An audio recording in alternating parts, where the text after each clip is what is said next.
Fans, welcome to Dr. C. Keith Connor Field, home of Southern Wesleyan Baseball on the campus of Central South Carolina.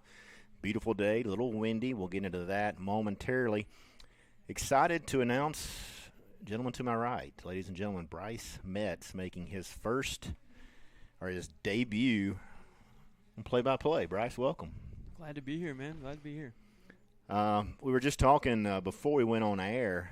Bryce actually used up his eligibility last year, 2-year transfer from USC Union, played a couple of years here at Southern Wesleyan. A pitcher, as we mentioned. And Bryce, talk a little bit about what you did as soon as you arrived to the park. On a sunny day, I'd love to, find a good spot in the turf that we have over in the pitching areas.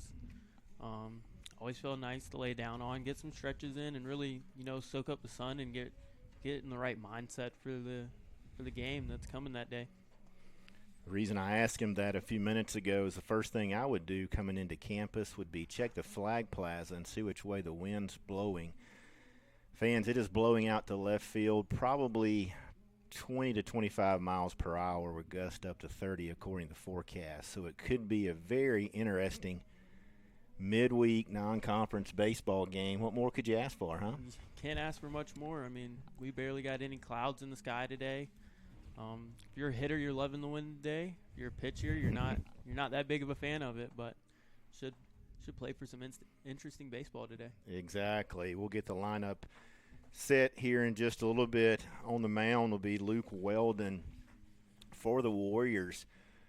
Luke comes in making his sixth appearance and going to be his first start here in 2026. Brings a 4.50 earned run average. No record as of date and 4 innings pitched. So be a good opportunity here for Luke. Over at first base, Cole Kirshner. At second base, Nolan Evans. Shortstop, Tristan Tillman. And Cade Bowling moves over from second base to the high corner. And behind the plate will be Seth Pettit. Left to right, left field, Sam Simons. In center field, it's going to be Matthew McCaffrey. And in right field, Luke Taylor. And with that, Luke Weldon facing Braden Harrison, right fielder from the Trojans here. Bryce, this is kind of a local rivalry as Seth is going to head over to the dugout and switch out the cards. Perhaps, or I guess they're actually using perhaps the watches here. So maybe got to get them synced. Fill me in on the technology we're using today in college baseball. Yeah, last year we got the watches that they vibrate and tell you what pitch and what location. Very nice to have. A lot better in hand signs, a lot better in cards in my opinion. But sometimes they do tend to run out of battery or not work during the moment you need it, but when they are working, they're very nice to have. So overall, you would say speeds up the game a little bit? Oh, definitely speeds up the game. You don't have to worry as much about your pitcher and your catcher not being on the same page. There shouldn't be many cross-ups. Nice. Braden Harrison, as we mentioned, the right fielder stands in, batting .378 thus far in the 2026 campaign for Anderson. Since this one is going to be in foul territory, but possibly could go back into fair territory as it does. A nice play there by Cole Kirshner. That is something you're going to have to watch out for. Any foul ball down the first base line or down the right field line, as far as that goes, could very well push back into play. And that's going to impact foul balls for the catchers as well. So Seth Pettit is going to have to be on make aware of that as well. Shortstop Brooks Morrow steps in, batting .329 on the season. So Anderson's top two hitters is Harrison leading off and Morrow batting second. 4 home runs, 20 RBIs, so 13 home runs in the top two spots for the Trojans. Anderson comes in with an overall record of 15-11, 4-11 in the conference. They are in the South Atlantic Conference. 12-7 at home, 3-4 on the road, and Southern Wesleyan counters 9-18 overall, 4-11 in Conference Carolinas. As Morrow delivers a single to left field. Warriors are 3-6 at home, 6-12 on the road, and neither team has played at a neutral site thus far this spring.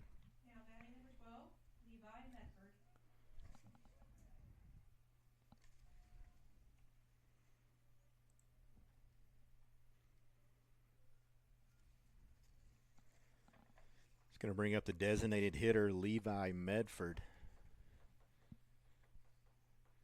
Medford's a graduate student, transferred from King University, so definitely familiar with Conference Carolinas. Medford hitting .238 on the season and has started in all but one of Anderson's games this year. As I mentioned, .238 average, 4 home runs, 23 RBIs. The Trojans have 27 home runs on the season. And that's not too shabby compared to the park they play in. It can be an absolute graveyard in the outfield. It's an old minor league facility and definitely one of the largest outfields that the Warriors will play in this season. I believe they're there next week, playing a 3-game non-conference series.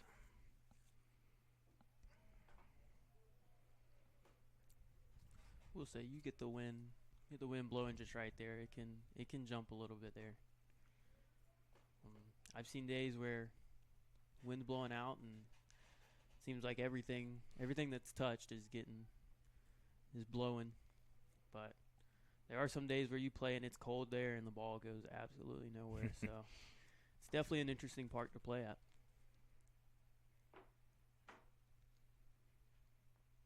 Kind of gives you that wide open field with the seating area too, and not a lot of trees in especially down the left field, right field line, kind of like we are here.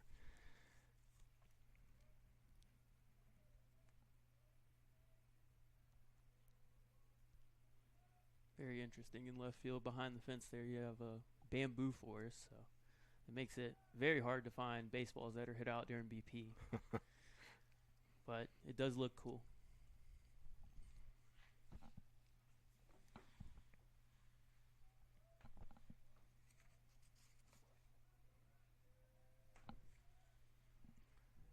One-two count here as Luke Weldon looks in just off the plate.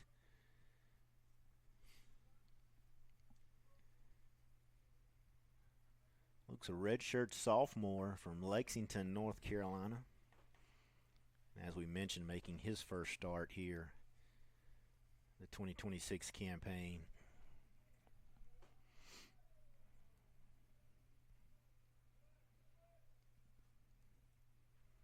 Much cooler today as well. We were in the 80s last week and got down to about 28, 29 last night, and it might have got out of the 40s today, but with the wind, it definitely feels like we're back in February. And that's going to be a called strike, and Medford not exactly a fan of that, but this will bring up third baseman Miles Denton. Great spot there from Weldon, up in the zone. Really had to make him think about it, and he ultimately couldn't decide and tried to check his swing but couldn't. Third baseman Miles Denton batting .312, 5 home runs, 21 RBIs. Second on the team in home runs, just behind Braden Harrison, who has 9 and led off the game. Harrison also has 40 RBIs. 40 RBIs in 26 games.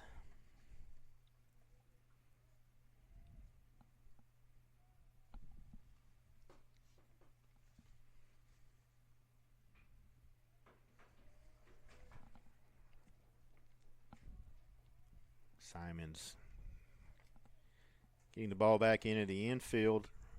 First and second now for Anderson. Now batting number 26, Gray Wells. Fans, we do have a new interactive tool for you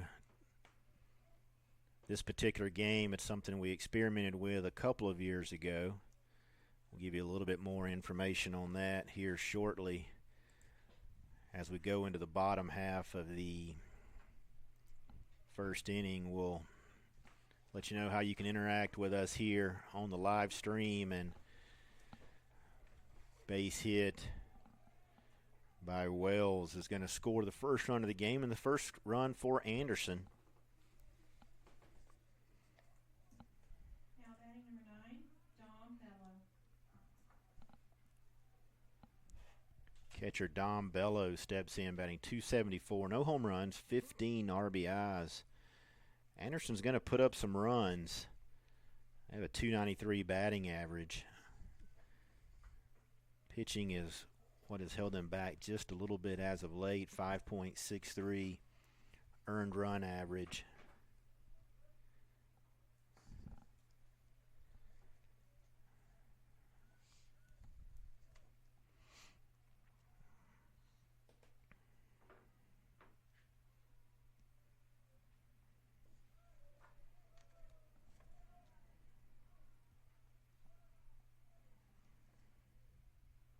Bryce, what was your favorite conditions to pitch in? Hot, cold, windy, no wind? I liked 70 degrees. Didn't want to be out there sweating to where it messed up your grip with the baseball or anything like that. But hot was always so much better than cold, pitching wise.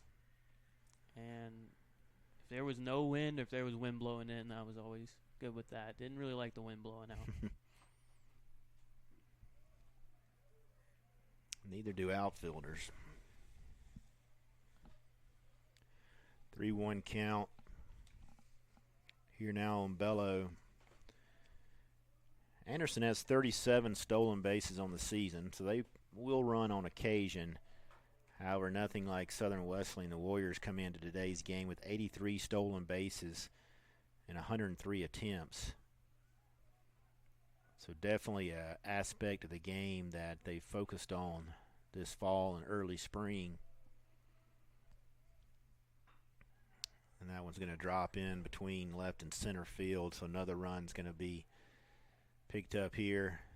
Good play by there by McCaffrey to keep the hitter at first base, so now you still have the force at second. Bryce, I can imagine as a pitcher when you're coming out, giving up a couple runs here in the top half of the first, center fielder fields the ball, makes a throw into third. That's not going to be productive at all, and then you see the hitter trotting around to second base. That can be a little frustrating as well. So you always want to make sure your outfielders will throw into second base there and give you a chance to get another ground ball and get out of the inning. 100%. It's always good to keep that force intact anywhere. And Coach Rob and Coach Shover and Coach Overton this year, they do a great job with the outfielders, especially just the amount of reps they get and communicating where that ball needs to be on any type of situation. And it helps a lot. And my 2 years here, we were really good at getting the ball into the right bag and stopping people from gaining that extra 90 feet.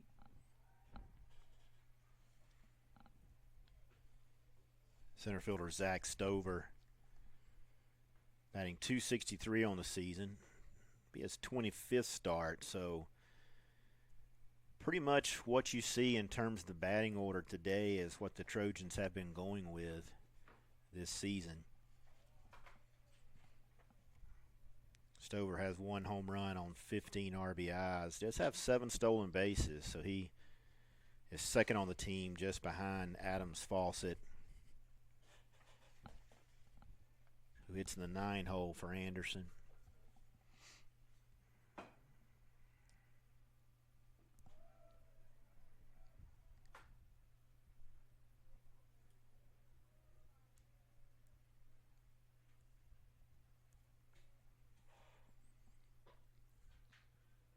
Warriors have North Greenville coming in to town this weekend. Single game on Friday, doubleheader on Saturday. I haven't checked the weather, but I'm assuming that schedule will stay. Hopefully it warms up a little bit. I think I looked, and it's mid-70s on Saturday. Hey, sunny and 75. It's perfect weather. So if y'all aren't doing anything, y'all want to come out to Dr. C. Keith Connor Field, watch some good baseball. Saturday's looking like a great day.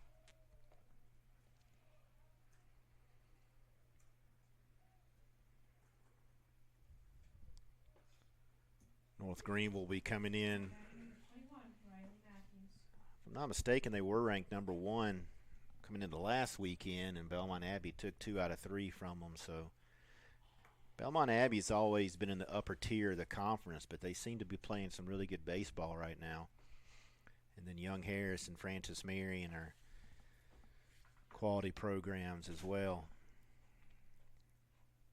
I think the rankings came out today or yesterday, and North Greenville dropped down to 6. Some other teams got some bumps, though. Francis Marion with the huge series win over Young Harris. They got a little bump in the rankings. And then Belmont Abbey, like you said, with their series win over NGU. Like you said, they're always good, but they look different this year. They look a lot better than what they normally put out there.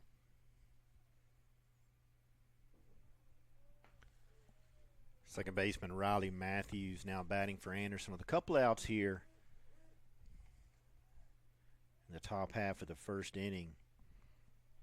Riley's a .245 hitter, 2 home runs, 16 RBIs.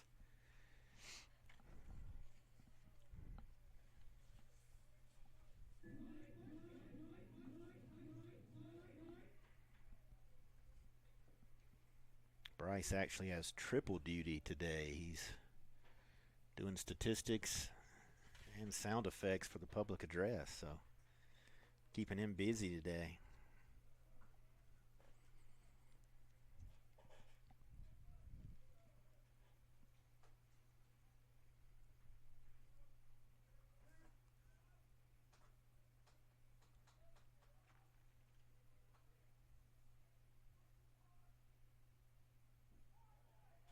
Good spot there from Weldon. Gets the hitter to freeze. We're going to head to the bottom of the first. Before we take off, we do want to give you a little bit more information about the interactive tool that we have for you. It's called Slido. So basically what you'll do is very simple. You don't even have to create an account. All you do is visit slido.com. That's SLIDO.com. And then when you enter the code 881-5386, and that's going to be on the screen here momentarily, 881-5386. And there's a couple of things. There's a Q&A. There's also a poll. Basically, what we're asking you to do is ask us a question. If you want to give a shout-out to a Southern Wesleyan player or Anderson University player, provide us some insight on some of the players, whatever you'd like to do. You don't even have to give us your name. Again, you don't have to create an account. It's free, no sign-ups, no credit cards. About the easiest thing you can do to interact with us. So, again, we'll get that on the screen. And when you go to slido.com, SLIDO.com, 881-5386. We'll take a break. When we come back, we'll hopefully get some questions and head to the bottom half of the first. Warriors have yet to come to bat. They trail 2-0.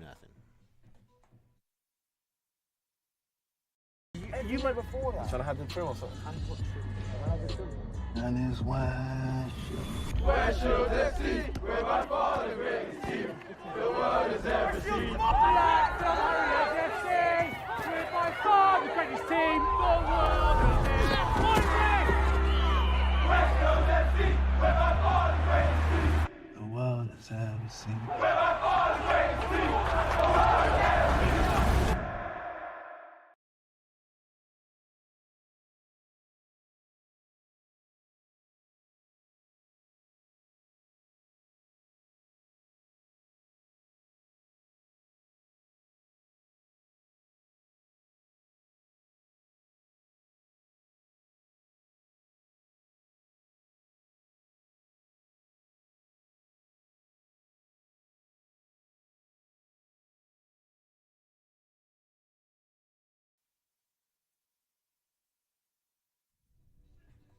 Fans, welcome back to the Con.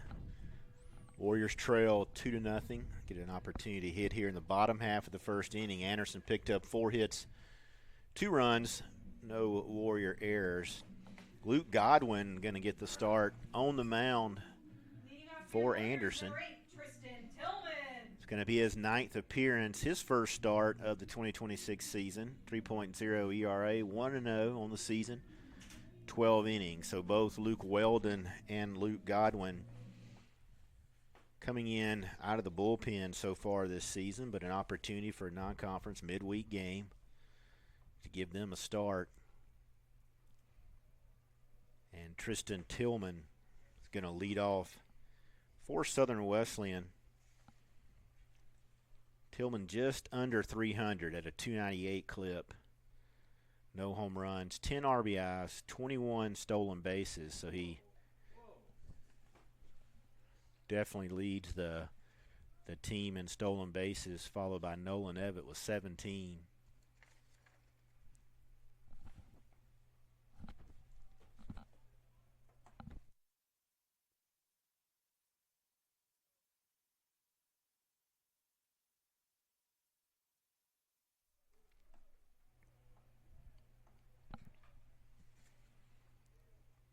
Two and count on Tillman.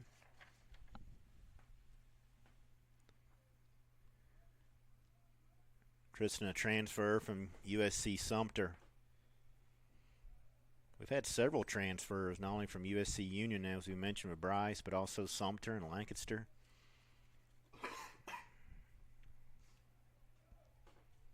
So the USC system has provided a lot of baseball players for the Warrior program.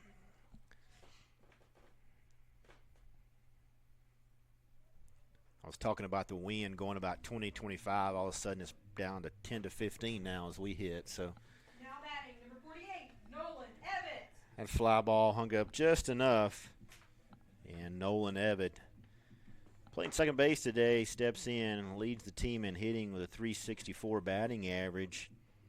Nolan has started every single game thus far this season. 3 home runs, 21 RBIs. He's second on the club in home runs behind Ethan Schimmel with 4. Schimmel also leads with 28 RBIs.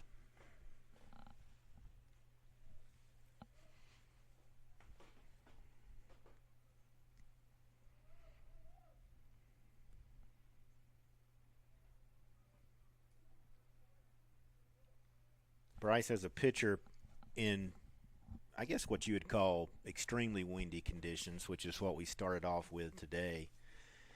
We don't want to beleaguer the point, but it is blowing pretty hard out to left field.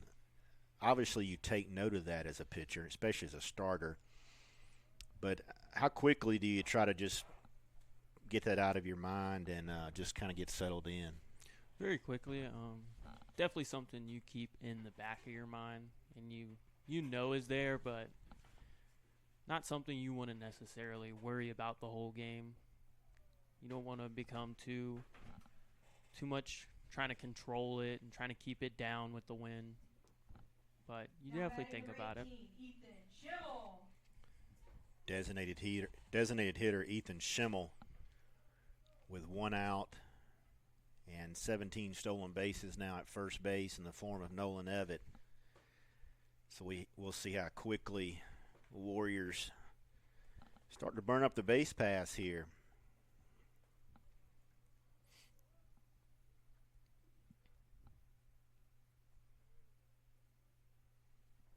Base stealing and running the bases are two factors of the game that I think has always been kind of overlooked, but even more so in today's game of baseball. But it really gives you an opportunity, whether you're down by 2 or down by 6, if you can get some guys on, put them in motion. Anytime you can go first to second, or first and second to second, third, base hit now scores 2. So that's huge, and that's got to be comforting for a pitcher to know that you can score some runs quickly. Definitely, and it's hard as an opposing pitcher to feel like if you let someone on base, they can get an extra 90 feet, extra 180 feet on the bases just from being able to steal. And it's one more thing you got to worry about, and one more thing that takes your focus off of pitching.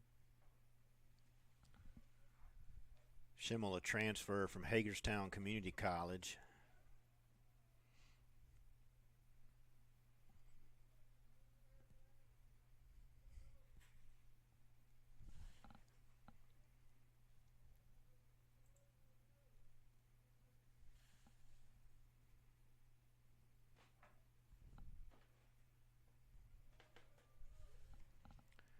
Appreciate the fans watching the broadcast from Ontario, Canada.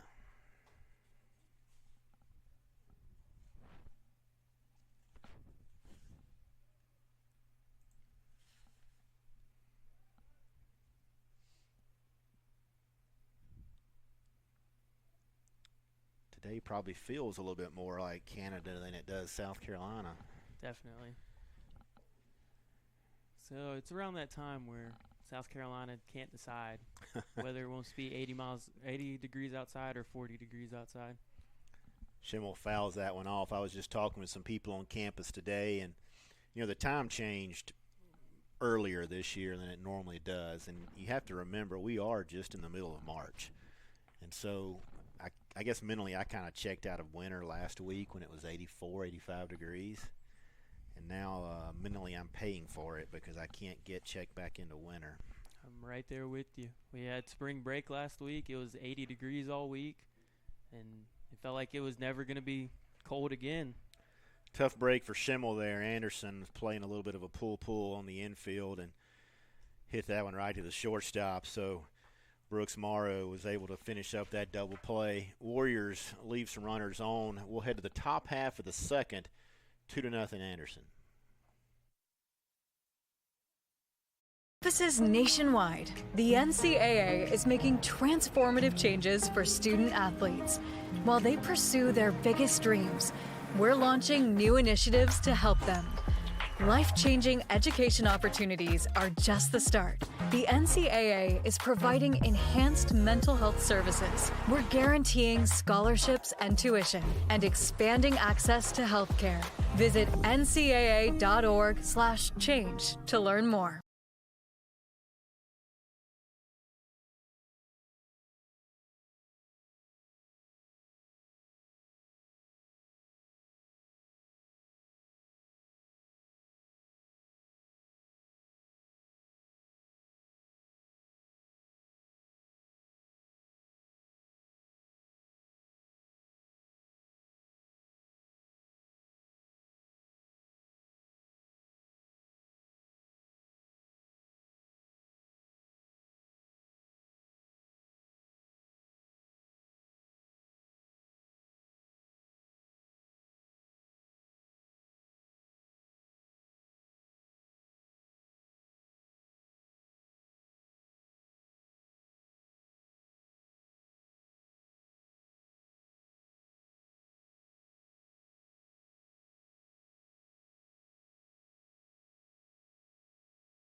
Welcome back to the con. New pitcher for the Warriors. It's going to be Gavin Kent. Gavin making his 9th appearance. 0-2 with a 7.71 earned run average, 7 innings. So he's averaging almost an inning per appearance. Ohio native. And his first hitter is going to be Adams Fawcett, left fielder for the Trojans. Both left fielders are going to have an interesting day. And Kent gets ahead there. Fawcett batting .292, no home runs, 10 RBIs, 8 stolen bases, as we mentioned back in the first inning. He does lead Anderson in stolen bases.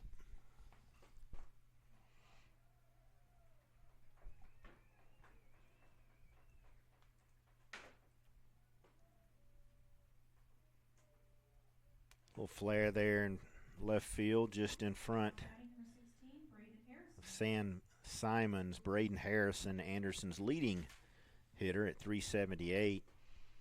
9 home runs, 40 RBIs. So Harrison having a really good season. Thus far, the redshirt junior prepped at Dorman High School.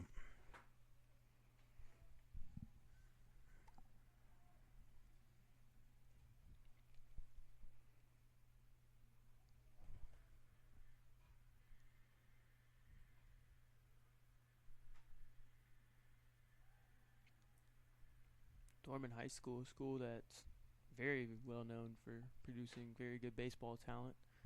Looks like they did it again here with Braden Harrison. I think a lot of people in the upstate call that Dorman University. Have you ever been to that campus? I never went. We did play them in a preseason tournament when I was in high school. Did go up against the 5th round draft pick later that year in TJ White. It's a very impressive facility. Their freshman campus is almost as large as some high schools in the state. Shortstop Brooks Morrow steps in for the Trojans now. Brooks 1 for 1, did score a run back in the first inning. He came in today hitting .329, 4 home runs, 20 RBIs, and 6 stolen bases on the season.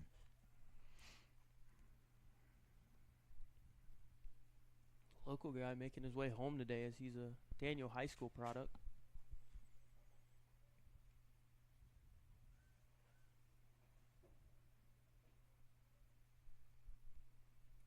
Started out at Spartanburg Methodist before transferring into Anderson. That one going to get him down to first base, so Anderson now has runners at first and second, hit by pitch.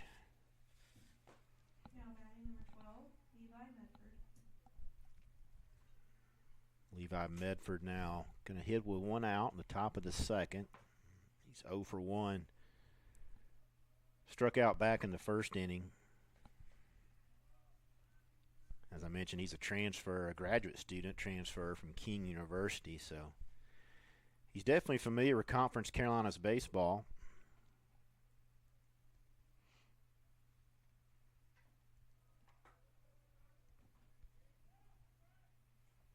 A lot of times in midweek games, teams are going to pitch by committee, and traditionally, I guess you could say, Anderson and Southern Wesleyan do that as well. So we could see anywhere from 8 to 12 arms today, just depending on how it shakes out. As a pitcher, starting versus knowing you're only going to get 1 inning a day, how does that impact maybe your pregame, the mental approach, things like that, Bryce? It impacts it a lot. Starters, you usually have you get in the same routine and you practice that every week, and you get comfortable really just what days you're going to throw your pins during the week, how long you're going to throw each day. It definitely becomes a lot tougher when you're out the pen. You don't know what day you're going to throw, what inning you're going to throw. Kind of have to always be ready to go. Third baseman Miles Denton stands in. Miles also 1 for 1 and scored the second run for the Trojans back in the top half of the first. I can imagine, too, I always liked to have a routine.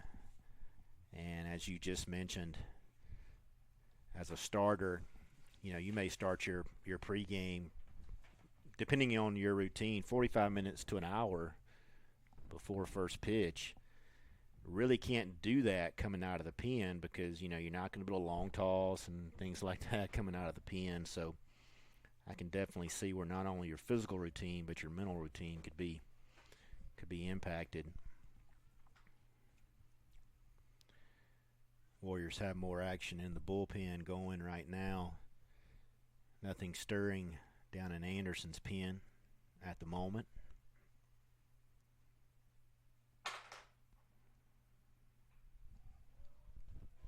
We'll say these midweeks were always a lot better for relievers. You get a chance to go out there for typically 1, maybe 2 innings during the week. And non-conference game, you just try and see what you got working going into that weekend. So it's good prep for the tough conference we play in.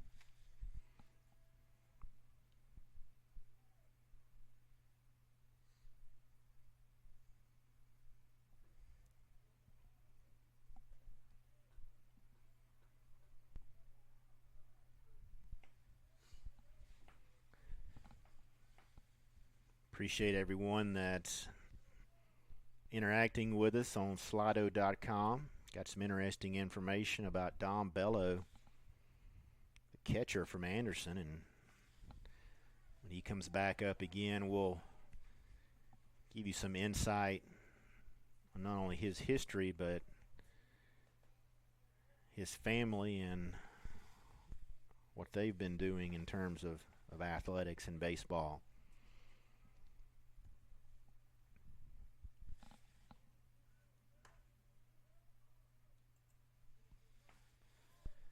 Full count, 2 outs here. Kent desperately would like to get out of this inning, leaving a couple runners stranded.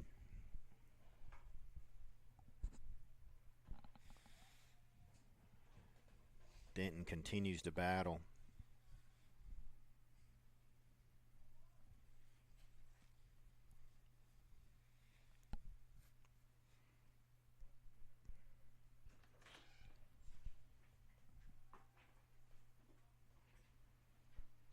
Swing and a miss. So Kent comes in, does his job.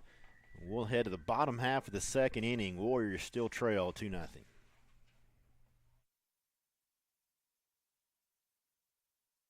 Legacy began in 1973. That was the year NCAA Division II was born. And since the very first day, our division has shaped generations of student athletes with a true sense of academics, athletics, and community. That is 5 decades of graduations, championships, teamwork, and personal development. 50 years of shaping student athletes into world-class leaders. NCAA Division II. Our division, our legacy.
Sam Simon is going to lead off the bottom half of the second for Southern Wesleyan. Sam has a couple of bombs on the season with 13 RBIs.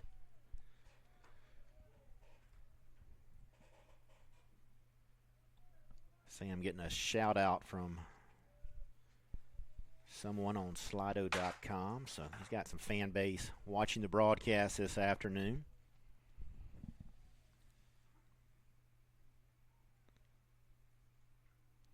Sophomore from Fernandina Beach, Florida. I would imagine it's a little warmer down there today.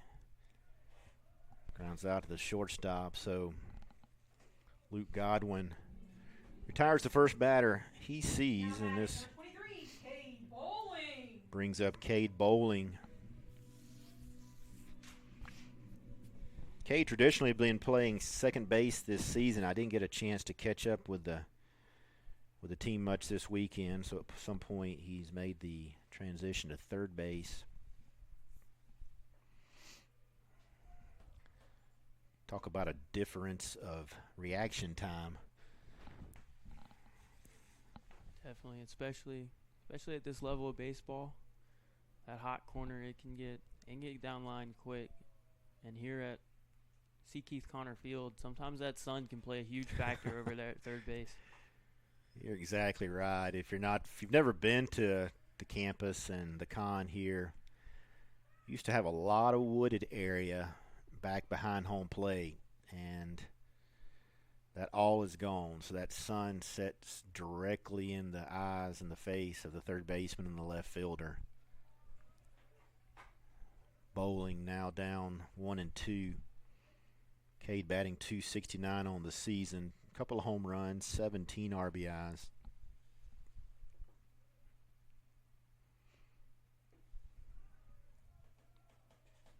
Bowling, as a true freshman, showing a lot of promise this year and the further upcoming years for the Warriors. I've actually had a chance to get pretty close with him this year, as he is wearing my number from last year, so we talk about that a good bit. But great kid and shows a lot of promise. Hands a little bit, so third baseman Miles Denton picks up the second out here in the bottom half of the second. Now batting number 50, Cole Kirshner. He's going to bring up first baseman Cole Kirshner. Cole batting .172, making his 17th start on the season, just under 60 at bats. 1 home run, 11 RBIs.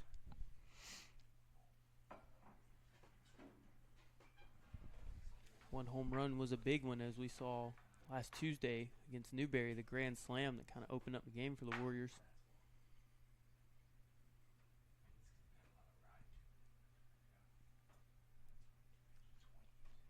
Be interesting to see exactly how far they go with Godwin. Came in with only 12 innings pitched and 8 appearances, so he's averaging just a little over an inning per appearance.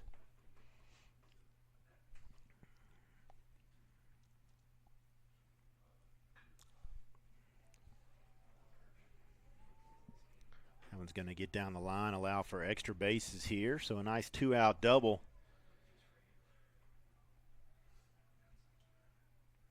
Godwin was in the midst of his delivery when it looked like his hat was about to come off. So Matthew McCaffrey. shows just a little bit how windy it is.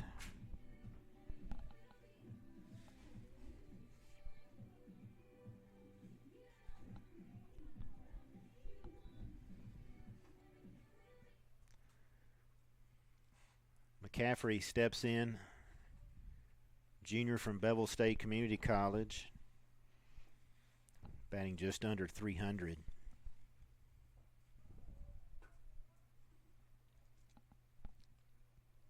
Third on the team in stolen bases. He's 12 out of 13 on the season. No home runs. 17 RBIs, though. I do believe he played his first year at Belmont Abbey. So first year with the Warriors, he should be familiar with Conference Carolinas.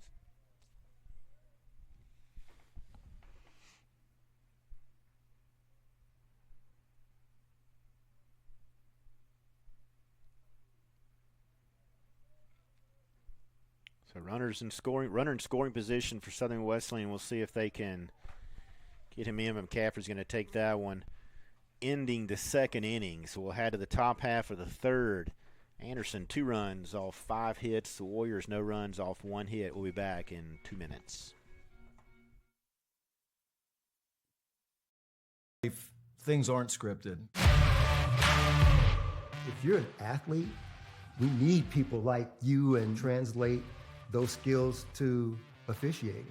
You can get a lot out of it. It happens in every town, in every game. We never have a perfect game, but the rewards always outweigh the negativities.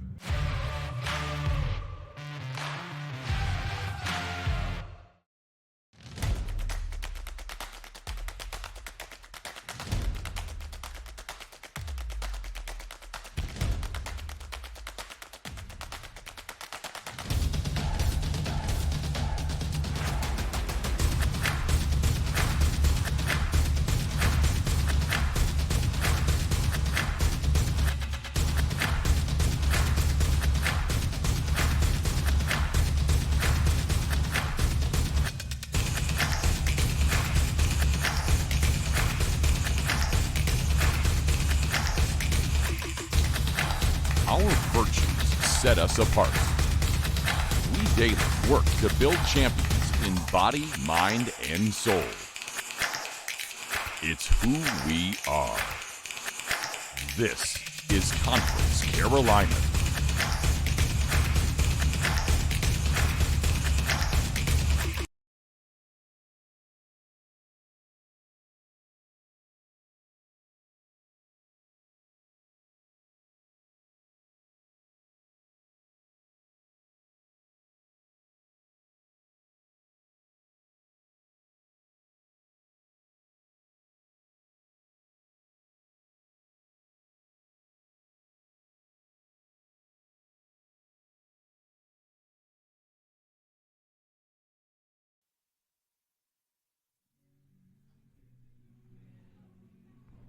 Top half of the third inning. Matt White, left-handed pitcher, sophomore from Alpharetta, Georgia. Prepped over at Northview High School, is going to be pitching here in the third inning. So it does seem that the Warriors are going to be pitching by committee throughout the day. And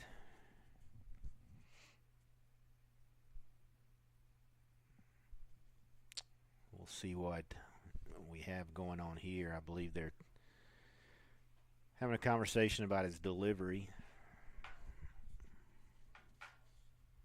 Bryce, a lot of things have changed in college baseball, especially considering pitching. Not only with the pitch clock, your picks at second base, making eye contact. Walk us through just everything that's changed in the last 2 years, it seems like. Yeah, it's been a lot. I can't tell you the amount of rule changes I've gone through since I started playing, but definitely a lot to get used to. But 50-game season, you tend to get used to it, and you practice it in inter squads. So oftentimes we would pitch with the pitch clock in inter squad and the 90 seconds in between the innings trying to get out on the field. So definitely get used to it. Yeah, this has to be frustrating too as a pitcher because a lot of it is left up to interpretation. And while one umpire crew may have one interpretation, another may have a different. So you've done something like you said all fall and spring, and then suddenly you have to alter that in the midst of the third inning down 2-0. That can't be very exciting. But nonetheless, one pitch went out. So Matt comes in and gets the first hitter he sees, and this brings up catcher Dom Bello. Interesting facts we were provided about Dom. Grew up in New Jersey, lives now or prepped at Bishop Moore Catholic in Florida. Brother Mike played at Auburn and Troy and was actually on the 2022 World Series team there at Auburn and now coaching up at Winthrop. And his older brother Nick decided to go the football route, playing for Assumption University. Now he's back in baseball, working for the Akron Rubber Ducks, AA affiliate of Cleveland. So an athletic and baseball family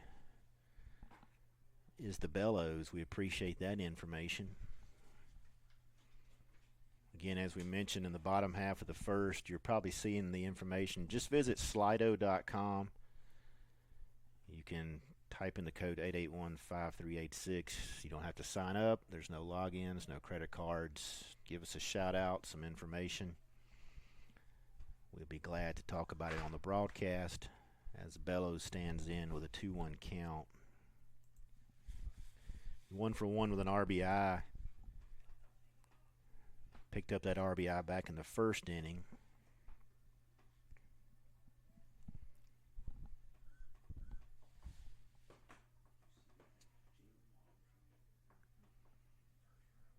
As I mentioned, White making his 9th appearance. So he's been exactly a third of the Warrior games.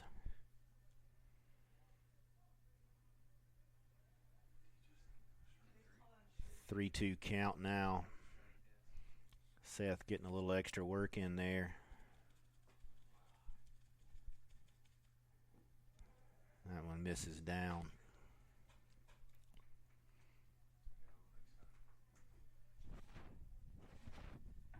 Now batting number 10, Zach Stover. Brings up center fielder Zach Stover. Stover walked his first at bat, making his 25th start on the season. 263, 1 home run, 15 RBIs, and White gets ahead there, 0-1.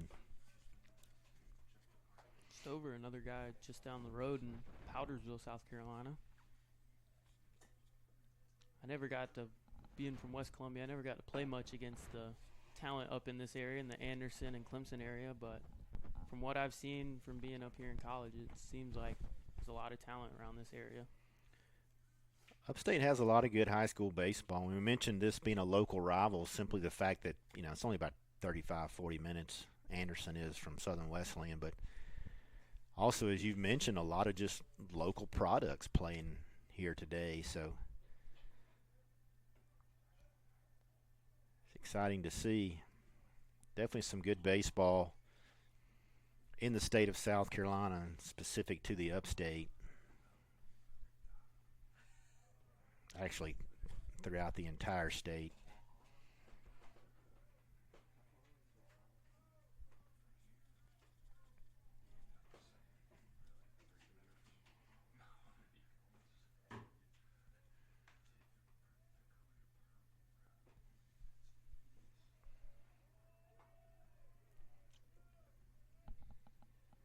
Stover is retired with a strikeout. It's going to bring up second baseman Riley Matthews. Now batting number 21, Riley Matthews. Matthews 0 for 1, struck out looking his first at bat.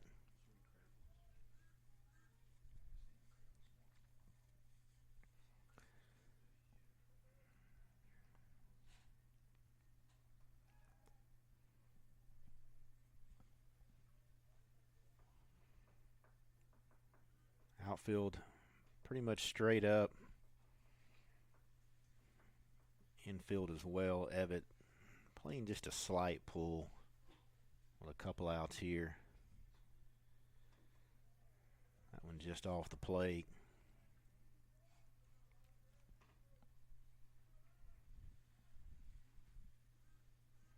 Warriors coming off spring break last week, so first opportunity to get back on the diamond with a couple of days of class under their belt. It's always interesting dilemma too. You have a week of pretty much living the dream. You're just playing baseball. You're not having to go to class, and then all of a sudden you got to shift and go back to class, become a student athlete again. You had to have loved those spring break weeks as a baseball player. It was always nice. We didn't always get what the fall sports got, where they get to go on vacation and go to beaches, but just having a week to reset and get out of class for a week, kind of still hard at practice, but when the weather's nice like last week, you might get some practices and some shorts and some really days to just kind of reset and focus in for the next half of the season. It's definitely a different mindset. It just kind of almost a laid back, as you kind of mentioned, relaxed atmosphere, which would be great to have that the entire spring semester, wouldn't it? It would be, but we are student athletes. Matthews draws a walk, brings up left fielder Adams Fawcett.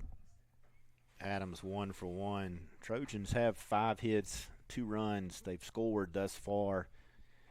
Couple runners on here in the top half of the third. See if White can work out of this jam. Very important. Matthew White attacks this hitter right here. Got the number 9 guy in the lineup up to bat right now. And you don't want to get up to the leadoff hitter with 2 outs. Very important he attacks this guy. Especially when that leadoff hitter is leading the team in batting average and home runs and RBIs. So you're exactly right. It'd be very nice to have to face him with nobody on.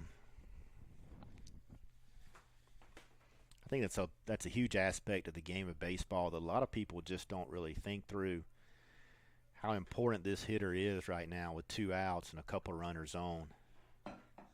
100%.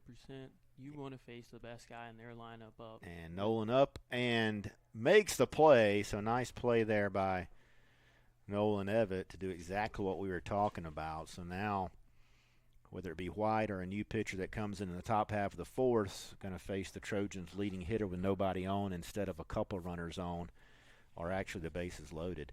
We'll take a break, and we'll head to the bottom half of the third. Anderson still leads 2-0.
Fans, welcome back. We're going to have a pinch hitter, it looks like. They are now making the change.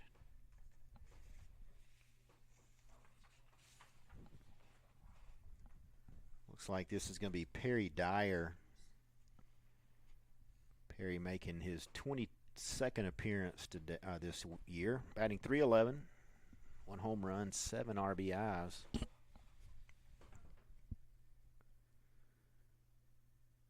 Perry's a junior from Fountain Inn. Transferred in from Limestone University.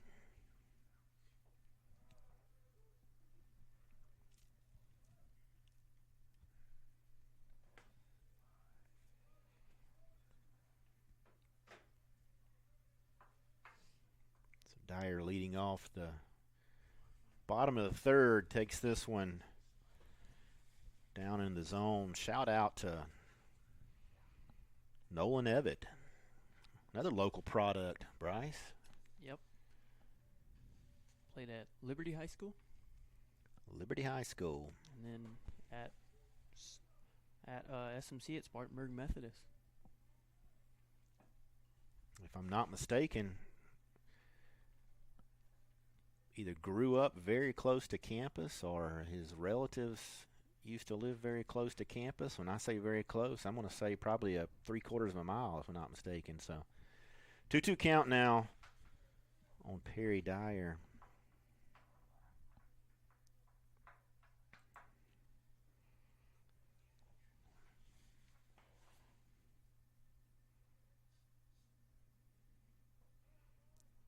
Pushes that to a full count. Bryce, during the break, we were talking about you played 18 years of baseball, and a question comes in of that entire 18 years of playing. What's your favorite baseball moment? That's a tough one. Tough at bat there for Dyer as he goes down on strikes. And I think number one for me would have to be winning a Dixie Youth World Series when I was younger. Taylor. But other than that, I like playing in really cool stadiums. So my favorite memory from SWU was my first year here playing at the Greenville Drive. And during BP, I actually went on top of the monster that they have there, and ended up catching a home run. One of our players hit right at me. Nice. Beautiful park over there in Greenville. Very much so. But I've had some school experiences at minor league parks. My first start in high school was at Segra Park at the Firefly Stadium. So that was very nerve-wracking, but very cool experience. It's always a great experience for high school teams and college teams as well to get a chance to play at minor league parks. And we're very fortunate with Greenville being so close, only about 30-45 minutes from campus, as Luke Taylor sends this one out to left field, and we see the sun starting to play a little bit of a factor as we talked about earlier in the game. So a quick 2 outs, and this brings up shortstop Tristan Tillman. Tillman 0 for 1 today. Number 8, Tristan Tillman. As we mentioned, came in just under 300, no home runs, 10 RBIs, but has 21 stolen bases. Southern Wesleyan's been fortunate enough to play over at Greenville a few times. Used to be the Braves a long time ago in Greenville, and they moved over to Floor Field, and Red Sox affiliate now.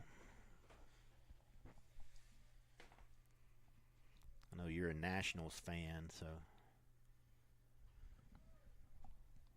that one just stays in but out of play. Dixie Youth World Series. Yes. Nice. Dixie Youth World Series. Where was that at? That was in Laurel, Mississippi. A little small town out in Mississippi, but I had the best week of my life out there as far as baseball and as far as people I was close with on that team. Now, what age was that? 12, 13, 14? Around that age. I think I was just finished up my 7th grade year, going into my 8th grade year, or just finished up 6th, going into 7th. So, around that age. Pop up down the right field line. We'll see who takes care of this, and that's going to be second baseman Riley Matthews. So a quick bottom half of the third. We'll take a break. When we come back in the top half of the fourth, Anderson still leads 2-0, and we'll have a new pitcher on the mound for Southern Wesleyan. You played before that. Trying to have the film or something. And it's why. Where should they see? Where by far the greatest team the world has ever seen. By far the greatest team the world has ever seen. Where should they see? Where by far the greatest team The world has ever seen. Where by far the greatest team the world has ever seen.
Welcome back, fans, here at Dr. C. Keith Connor Field. Freshman Zach Chrysler on the mound in the fourth inning for the Warriors from Dothan, Alabama. Now batting for the Trojans, number 16. Zach making his 5th appearance on the season, right at 3 innings. So another opportunity for him to come out of the bullpen.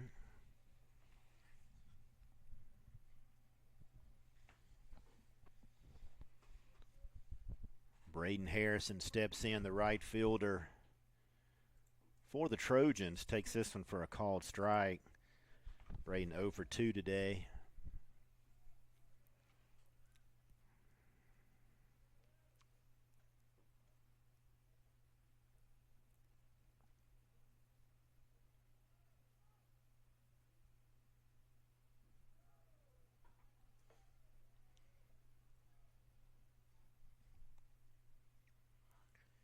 Mentioned in the top of the third how huge it was to get that out and have this guy come up with nobody on. I know you alluded to earlier he has 40 RBIs on the season, so anytime you can get a guy like this to come up with nobody on base, that's big.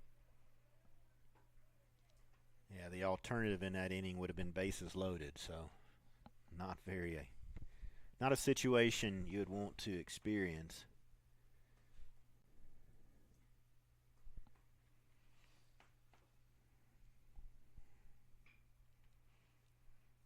Fly ball out to center field, and the wind's going to pick this one up and take it to the base of the wall, and Harrison's going to give third base a try, and he's going to be in there for his second triple of the season.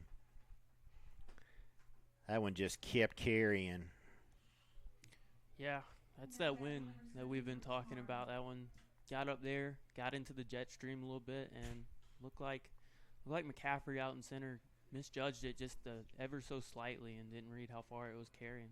I think you're exactly right. It came off the bat well, but even though the wind's blowing pretty much straight out to left field, that crosswind just seemed to continue to carry. He had some good backspin there that got it out, dropped it right at the base of the wall, actually. See if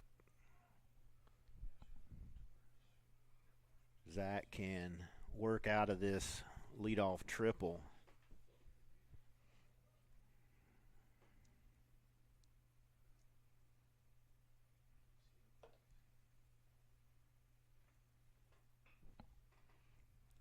That one's going to be off bowling, but Harrison's going to have to stay put there at third base, so brings up the designated hitter, the King University transfer, and Levi Medford. Now batting number 12, Levi Medford. So runners at the corners now for the Trojans here in the top half of the fourth inning.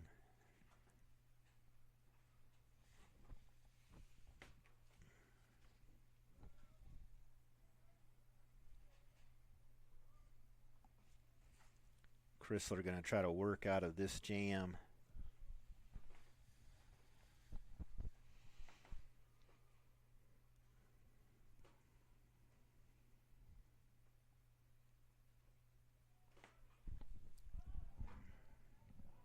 Morrow is off and running, but wind's not going to push this one back into play. So he'll retreat back to first base. Beautiful day outside of the cooler temperatures. Our friends up in Dayton, Ohio, relaying to us that it's actually snowing up there. So we do have a few positive things going for us down here in Central. I believe they're going to make the trek south this weekend, so safe travels. Look forward to seeing you this weekend.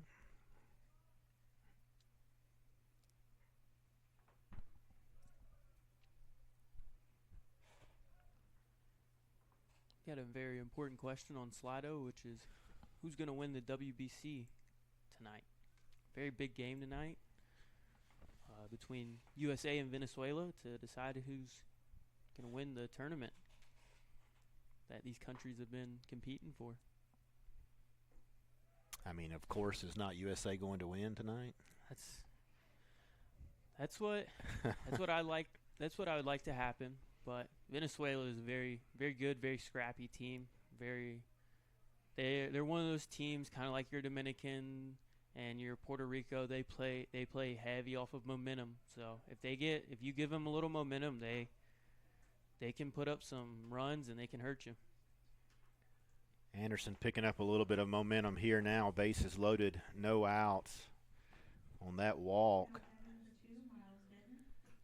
USA very fortunate to still be playing, actually, courtesy of Italy a few games ago. That was almost a game they were not going to be involved in. Third baseman Miles Denton stands in with the bases loaded. So Chrysler trying to work out of this jam here. Denton came in batting .312, 5 home runs, 21 RBIs. He's 1 for 2 today with a run scored and is struck out. If you're Chrysler here, you're really looking for some weak contact in the infield or pop up somewhere.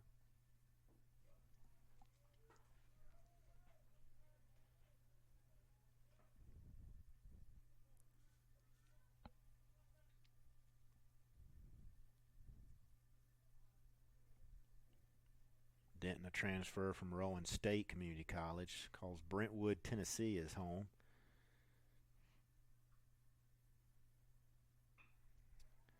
That one's going to get down and looks like it's going to score a couple of runs here. So Anderson plates a couple here in the top of the fourth, pushes their lead to 4-0. That one fell just in front of Sam Simons.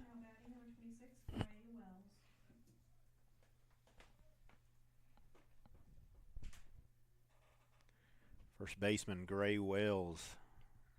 He's 1 for 2 with an RBI. Gray from Chapin, South Carolina. I had the pleasure to play against him in our high school days. Very, very good and disciplined hitter at the plate. Takes the pitches and hits them where they're pitched. Hits a lot of line drives and doesn't strike out much. So tough hitter to get out. I was just going to ask if you did have the opportunity to compete against him in that area.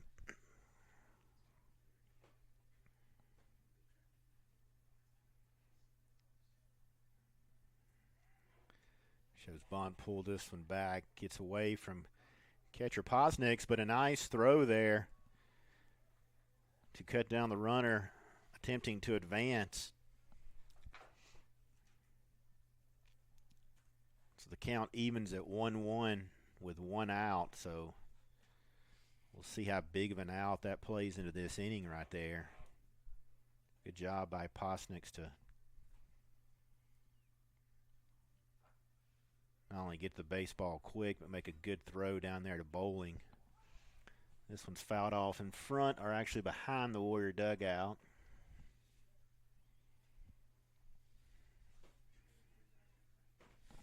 As a pitcher, that you love that from Posniks. That's a huge play that he can make for you. Not only you get the guy out of scoring position, but you now have the double play to get you out the inning setup.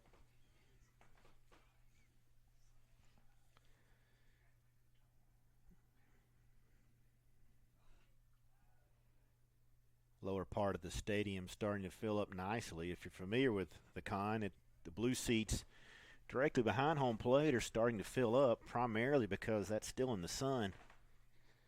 It's good to see a good crowd here on a Tuesday afternoon.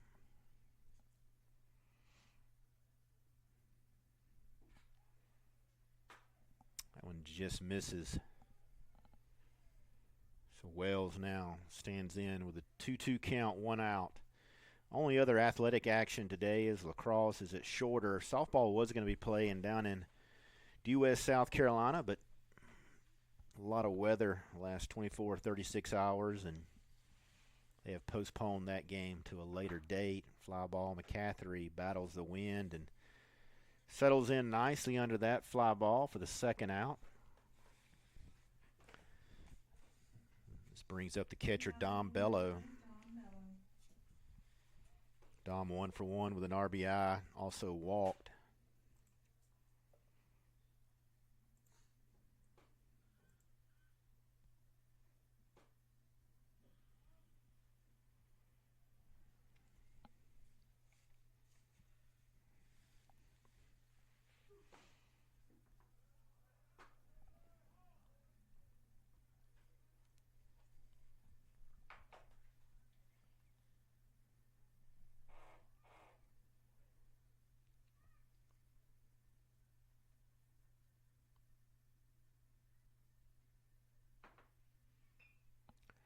Fly ball, right center field, but this one's going to hang up for the right fielder. Luke Taylor reels that one in. Chrysler out of the inning. We'll head to the bottom of the fourth. Anderson leads 4-0. Offices nationwide, the NCAA is making transformative changes for student athletes. While they pursue their biggest dreams, we're launching new initiatives to help them.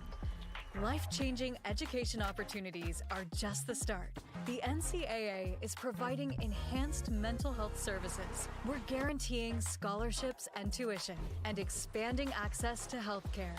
Visit ncaa.org/change to learn more.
Second baseman Nolan Evett leading off for the Warriors here in the bottom of the fourth. They trail 4-0.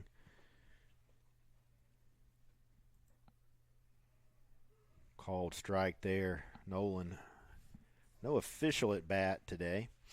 One plate appearance, has a walk. Leading the team in hitting, 364, and as we mentioned earlier in the game, started in all 28 games now for Southern Wesleyan. So Nolan having a good year thus far in the 2026, and he laces this one in left center, but it's going to hold up just enough. That's actually where the wind probably hurt his chances of putting a double in the gap there, as it just kind of got up and held up just long enough for the left fielder Adams Fawcett. We did confirm that Nolan's family did indeed grew up within walking distance of Southern Wesleyan University, the campus here, so it's very, very familiar.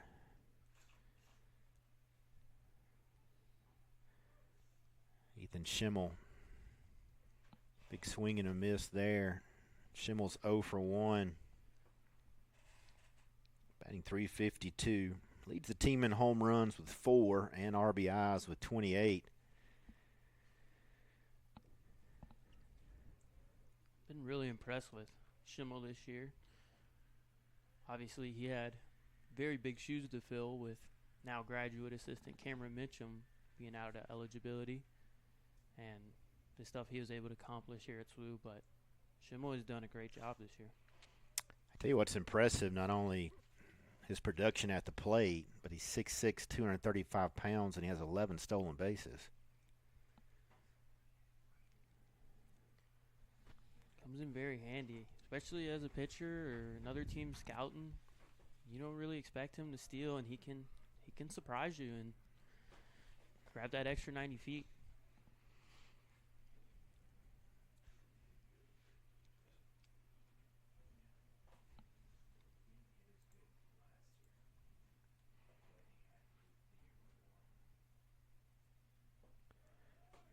Goodwin working on his fourth inning here.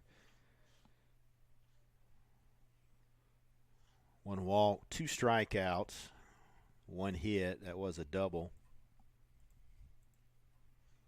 So Warriors trying to get something going here, and it's going to be a called strike there. So Schimmel will head back to the dugout, and this brings up left fielder Sam Simons. Number 71, Sam Simons. Simons 0 for 1 today.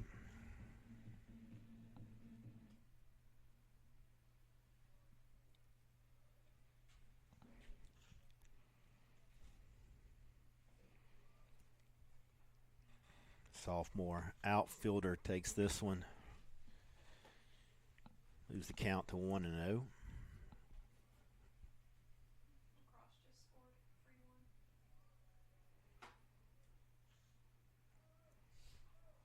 Lacrosse has opened up their scoring in Rome, Georgia.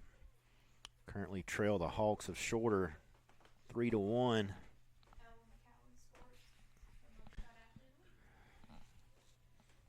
Ella McCallan picked up the lone goal for Southern Wesleyan. She also had the game winner on Saturday in sudden death. And we were talking just yesterday, perhaps the first and only sudden death game in the history of the lacrosse program. You don't see that very often. She scored pretty quickly into overtime. The Warriors picked up their first conference win against Lee's McRae. Trying to get back-to-back conference wins, with Shorter being a member of the conference. Shorter and Southern Wesleyan go a long way back, both from the Southern States Athletic Conference and the NAIA days prior to Division II.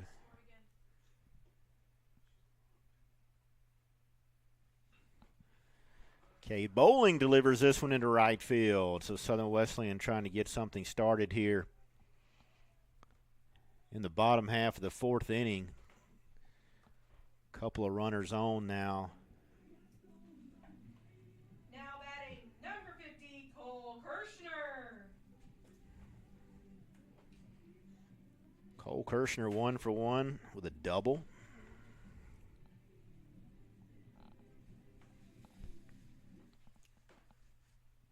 Like you said, that lacrosse game against Lees McRae went into sudden death.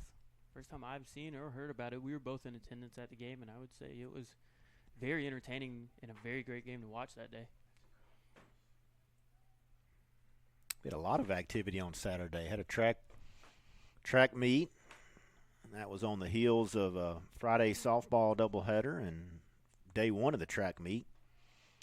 Bryce is actually getting some internship hours in for us, and you had to be pleased with Friday and Saturday with the amount of hours you were able to knock out. Definitely was. I love my baseball days. No time clock. Games can be quite a while, but love doing what I'm doing here with game day ops and doing stats. Learning a lot. Tough break there for the Warriors. And for Cole Kirshner, hard hit line drive, but right at the third baseman.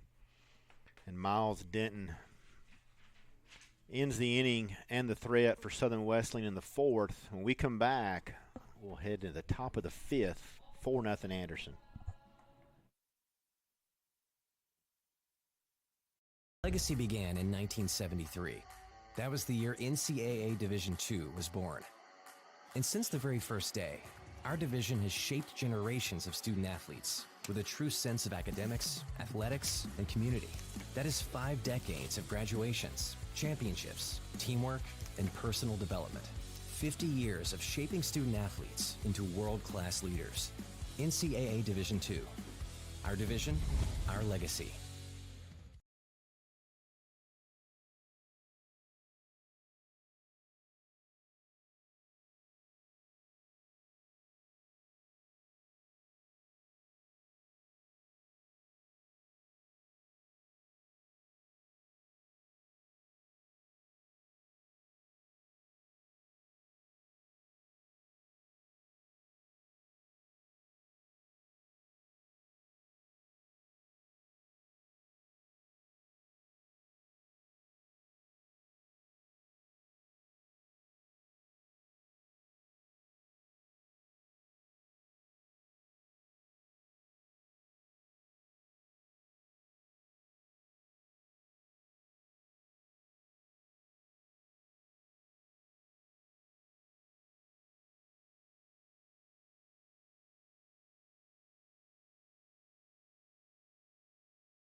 Top half of the fifth here for Anderson. Zach Stover, center fielder, Now batting number 10, Zach Stover.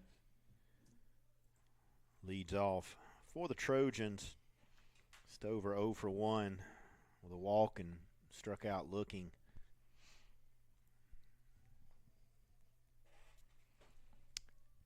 Anderson 4 runs off 8 hits. The Warriors have yet to score with a couple of hits. Had a threat there in the bottom half of the fourth, but hard hit line drive by Cole Kirshner. It's cut down by Miles Denton at third base to end the inning.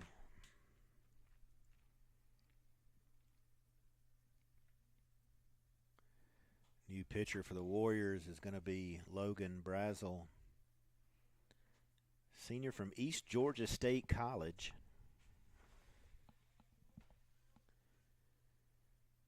He's making his 9th appearance. Started 3 games, 6.11 ERA, 2-1 record. 1 out shy of 18 innings on the season.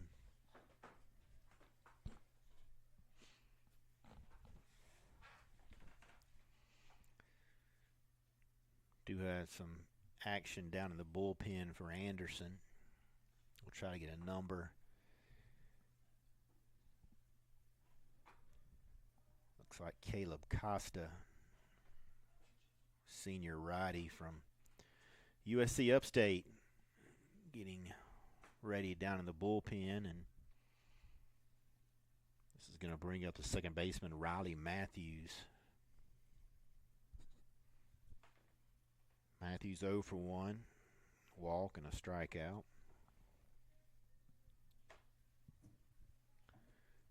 As Stover just picked up his second walk of the day.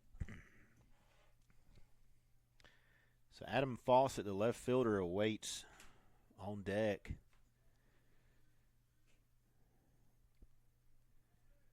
We'll see how Brazel can work out of this.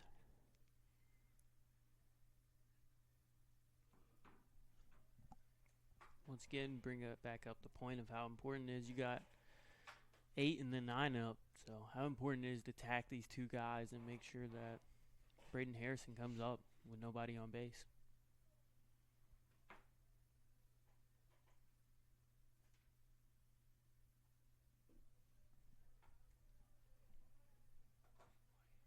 Brazel falls behind 2-0 here.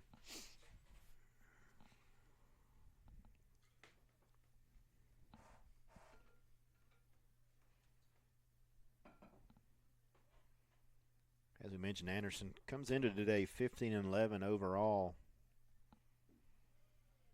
They'll get back into South Atlantic play here this weekend.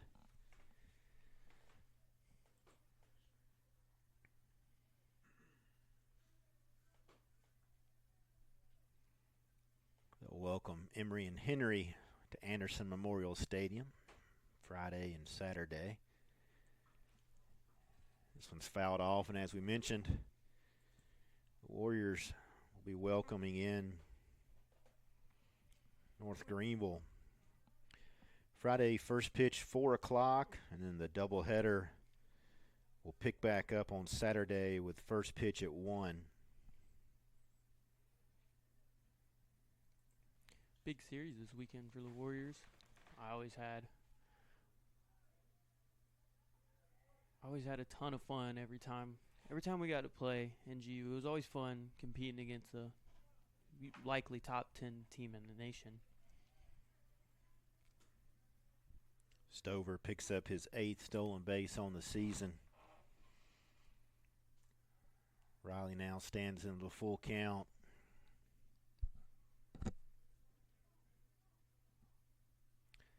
Yeah, you definitely know you're going to see a quality program in North Greenville, and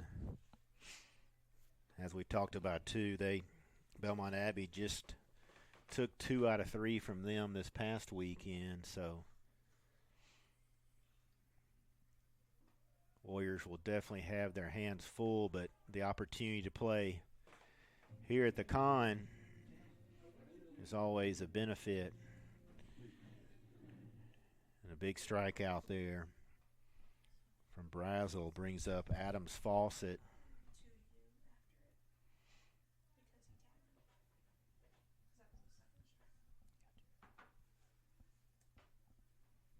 Braden Harrison awaits on deck. No chance for a force play right here, so Brazel's going to have to do some work here with Fawcett.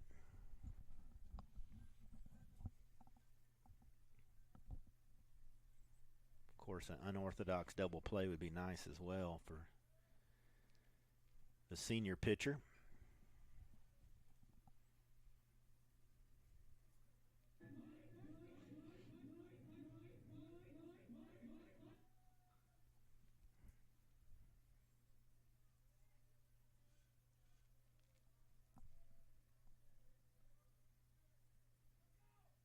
Two count with 1 out. Brazel with a long look in.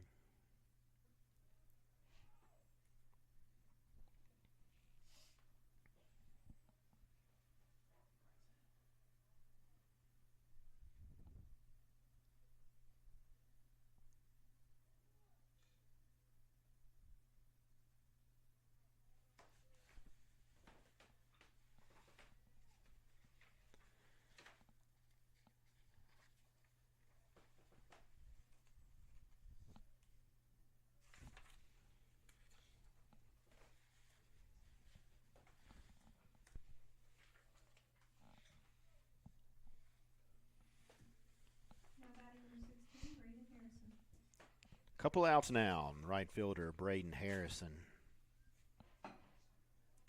1 for 3 with a run scored. Had the big triple his last at bat. Picked up his second triple on the season.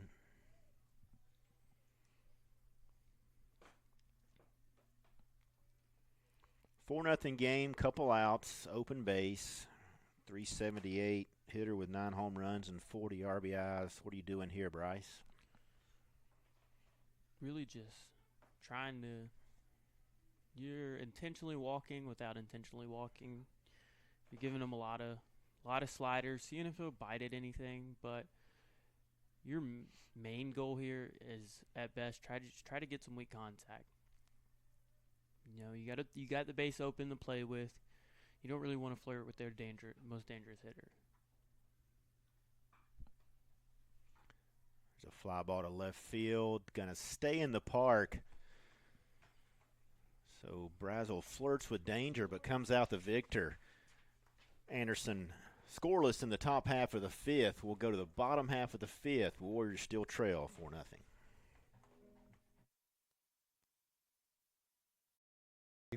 Things aren't scripted. If you're an athlete, we need people like you and translate those skills to officiating. You can get a lot out of it. It happens in every town, in every game. We never have a perfect game, but the rewards always outweigh the negativities.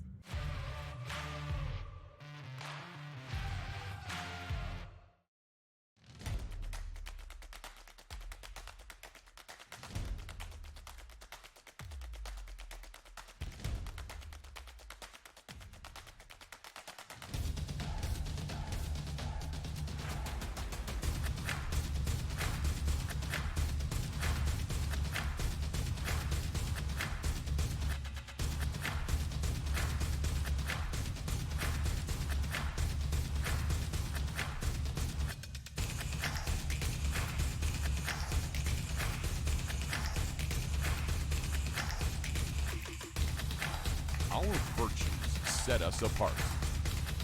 We daily work to build champions in body, mind, and soul. It's who we are. This is Conference Carolina.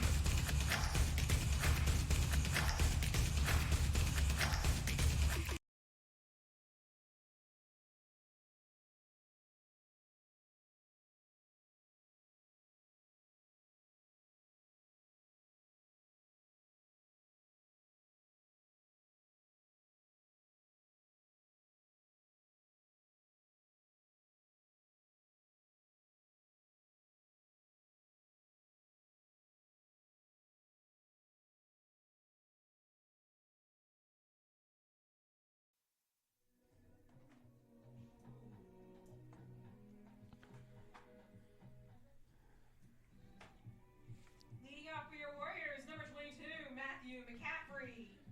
Matthew McCaffrey, the center fielder, leading off the bottom of the fifth.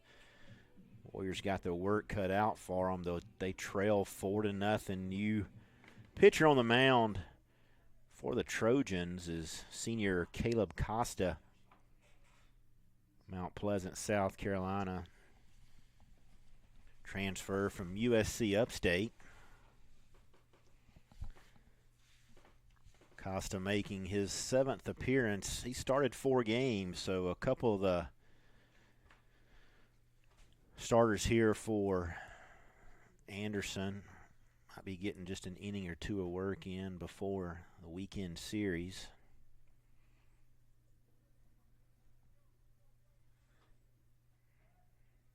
Being a Tuesday, you'll sometimes see one of the weekend guys getting an inning or two. Costa 2-1 on the season. 1 out shy of 15 innings pitched.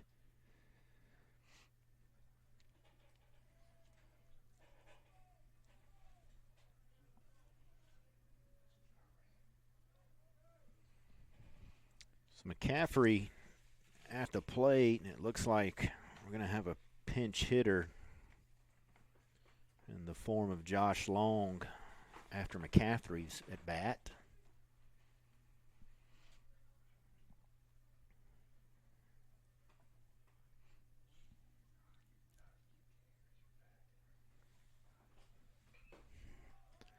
High fly ball, left center field. And Zach Stover ranges over. Now batting for your Warriors, number 2, Josh Long. Anderson fielding .974 on the season, only 22 errors thus far in this, their 27th game.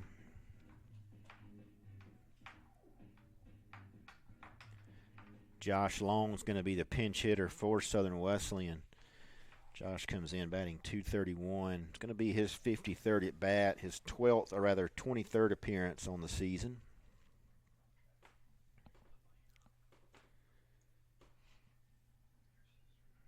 Fouls this one off. Bat comes out. Hits the umpire, so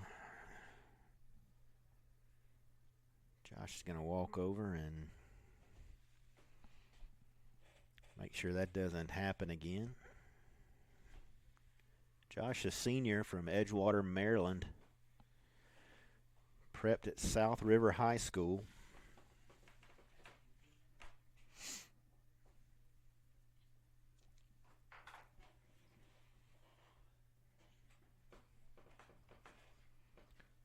If you're just now joining us, Anderson picked up a couple runs in the first, a couple more in the fourth. Warriors have just 2 hits. Anderson has 8. Southern Wesleyan has been pitching by committee. Caleb Costa is making his first inning here after Luke Godwin started on the mound and went 4 innings for the Trojans. We appreciate everyone that is sending a question or a shout out.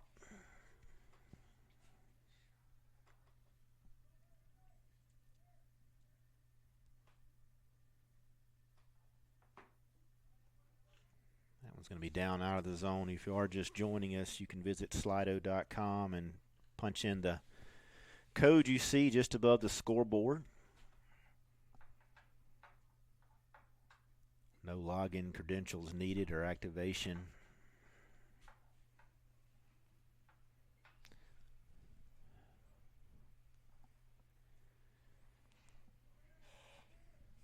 Plans after college, Bryce? Very interesting question. Hopefully to get in with a minor league team somewhere and do something similar to what I'm doing now with game day operations. Very interested in, obviously, the Fireflies. Can stay right there at home in my hometown and work there. Little flare going to fall just in front of right fielder Braden Harrison. With that being the case, you may want to touch base with Dom Bello after the game, see if his brother with the Akron Rubber Ducks can help you out there. Definitely. Pinch running for your Warriors, number 4, Coates Reed. Coach Reed, a sophomore from Powdersville, South Carolina, is going to run for Josh Long. Picked up a pinch hit there. Coach making his 8th appearance. Has 1 stolen base on the season.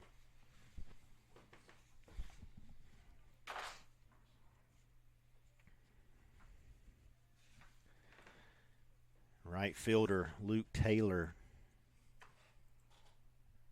now hitting for the Warriors. Luke's 0 for 1. We've had a couple of pinch hitters now for the catcher. So we'll have a new backstop for the Warriors as we enter the top half of the 6th.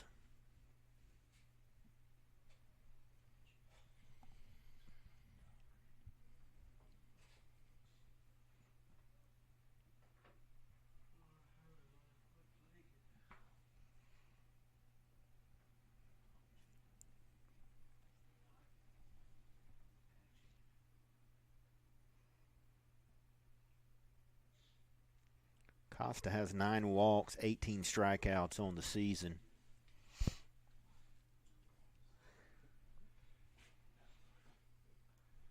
Anderson bullpen is calm at this moment, and a little bit of stirring down in the Warrior bullpen. Luke Taylor, like you mentioned with Tristan Tillman earlier, another one of those USC Sumter transfers.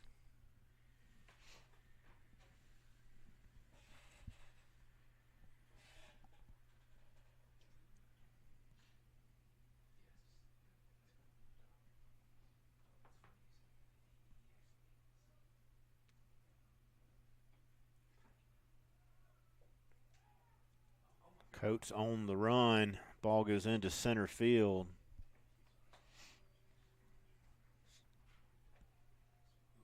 Coates is going to pick up his second stolen base of the season. Puts him in scoring position here with Taylor looking to pick up his 11th RBI of the season. Luke Taylor, also a local resident right down the road, attended Pendleton High School.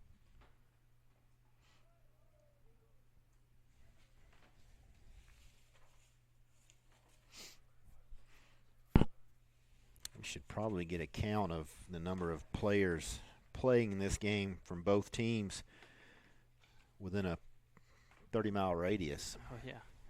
There's both teams. They do good in bringing in the talent around this area. So Luke Taylor is going to jog down to first base after the base on balls and brings up Tristan Tillman, the shortstop. Now batting number 8, Tristan Tillman. Tristan 0 for 2 today. Came in just shy of 360.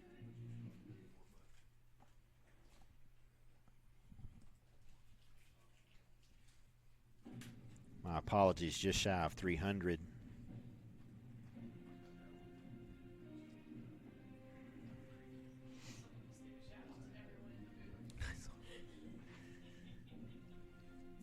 Tristan Tillman coming up to bat. Very, very good baseball player. One you love to have on your team and one that you hate to play against. Gets on base a lot, steals a lot of bases, plays really good defense. It was really a tough loss for us last year when we lost him as early as we did to injury.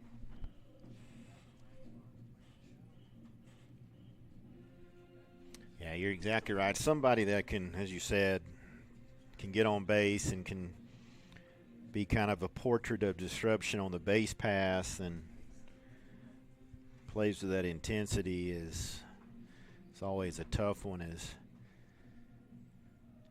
Anderson has a quick visit to the mound, and Tillman's going to regroup and step in here with a couple of runners on and 1 out. Appreciate the shout out that was given to everyone here in the booth, and if you are listening, let us know where you're listening from.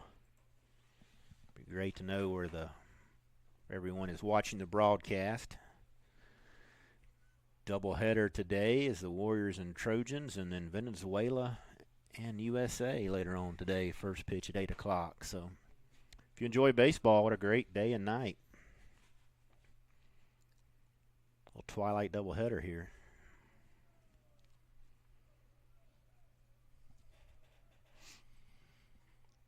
Like you mentioned, big WBC game tonight. USA doesn't feel right, but somehow looking to pick up their first ever WBC title. Got beat in the finals against Japan in 2023. Looking to come out with their first ever today.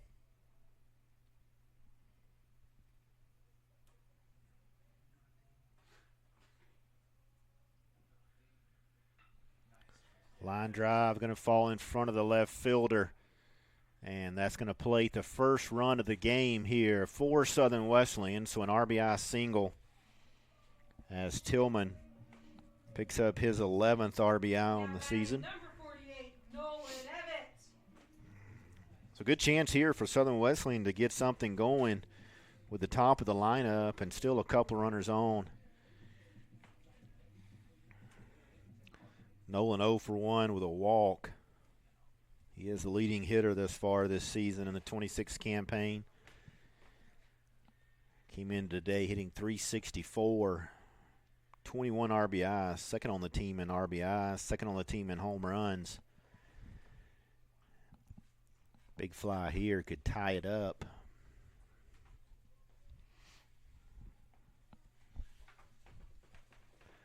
Talk about home field advantage. Each park is unique.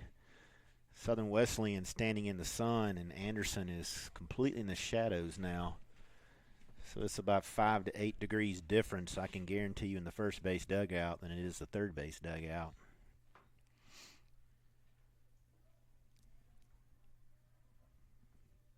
The third base dugout of ours is also equipped with heaters on the inside, which help out a lot during cold days like this.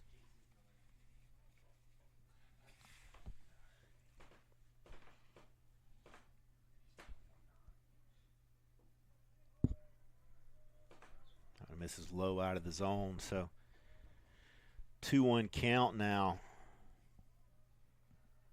Good opportunity for Nolan to get something to drive.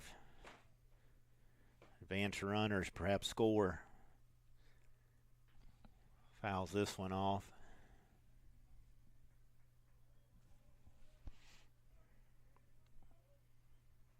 Fan walking out, looks down. I've always wondered why fans look down on a foul ball instead of looking up and trying to locate if it's going to hit anywhere in your vicinity. Runners are going, foul ball, good speed on the bases as we mentioned. So Warriors came in with 83 stolen bases on the day. So it's a good opportunity for them to kind of play to their strength. Very much is. You got a good runner in Luke Taylor out at second. Most teams usually try to throw behind and get the guy going to second, but like we mentioned earlier, you've got Tillman over there who's leading the team in stolen bases. So definitely not an easy guy to throw out, whichever runner you go for. No, it might be with a full count too. Might be the best interest the catcher just put in your back pocket.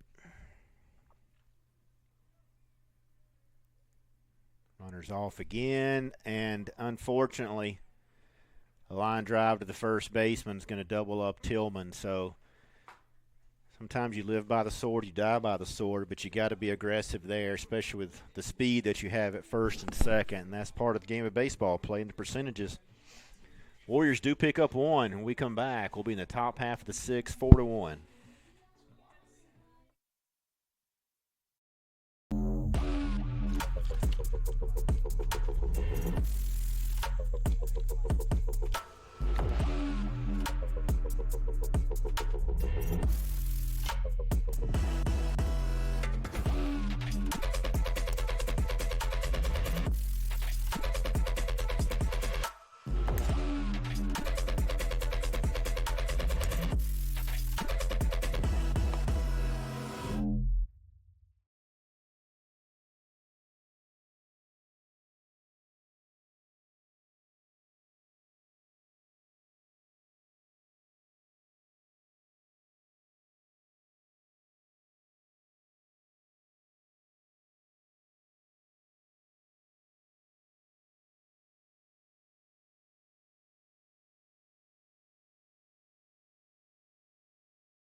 Warriors sticking to their plan of pitching by committee here.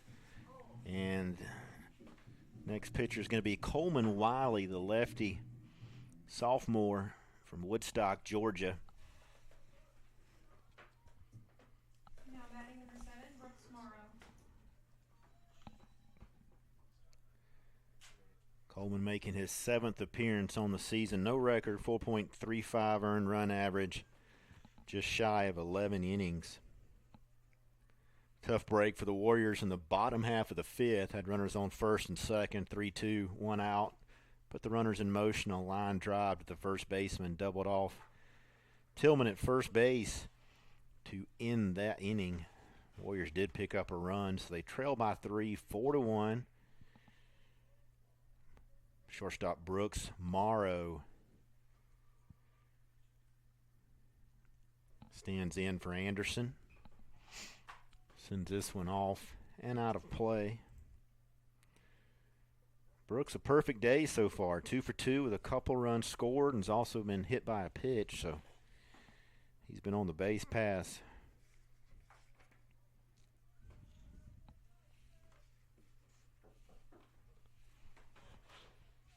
All day long here.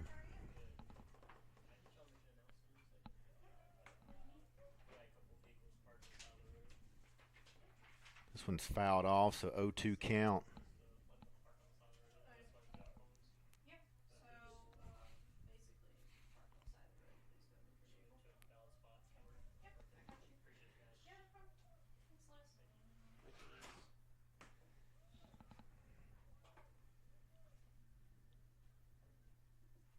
Coleman Wiley with a 1-2 count now.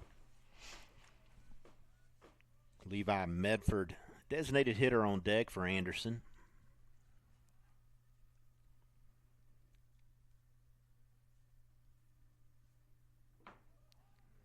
Called strike, so Wiley picks up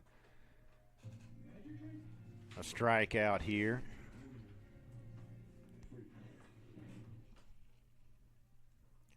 Great 1-2 pitch there, as you saw from Wiley. Kind of throws that the two-seam with a little arm side run, put it right on the inside of the plate. Really froze that hitter. Pick up strikeout.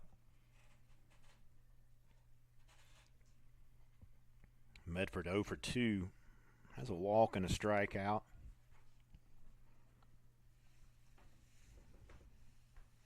Four home runs, 23 RBIs for the graduate student.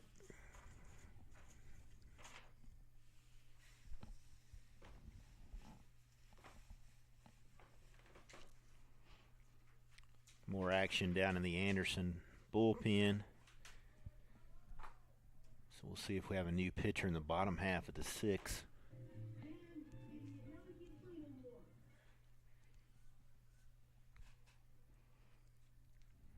Outfield straight up as they have been pretty much the entire game. Infield as well here.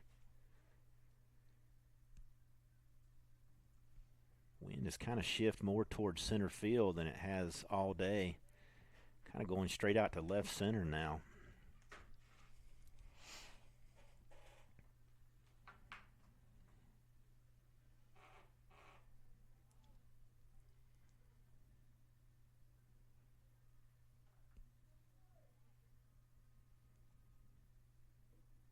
That one's going to be off the foot of Medford.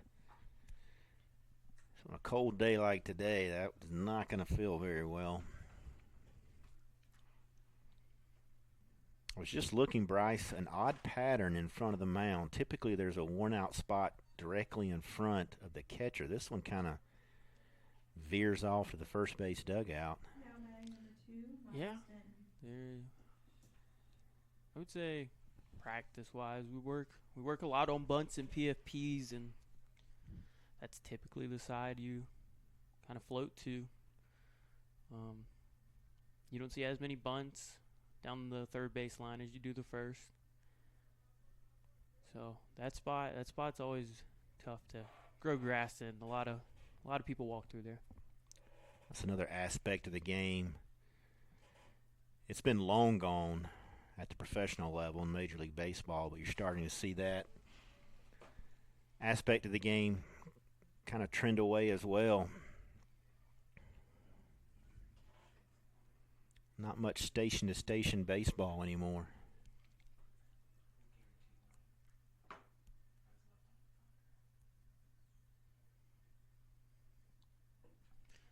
Still got a few teams around at the D2 level that will play a bunch of small ball, like Coker and Newberry. They play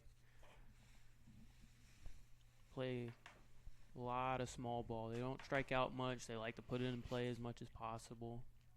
And they like to get people moved over in bases.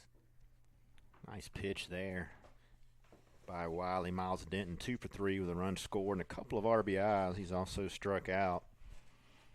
Top half of the lineup has done the damage for the Trojans. They have 5 of the 8 hits and scored all 4 of their runs thus far. That one's going to get in the gap for extra bases. Simon's over trying to cut this one off, but not going to get there in time, and run's going to score, and Denton is going to make his way into third base. Simon struggled a little bit once he got 2 at the wall. Now batting number 26, Gray Wells. Gave Denton an opportunity to advance, and first baseman Gray Wells 1 for 3 with an RBI. You were mentioning the wind. I do feel bad for lefties. I don't know if I've ever seen this park have the wind blow out to right field. It's either blowing out to left or it's blowing in from left. Those days are few and far between, as you have mentioned.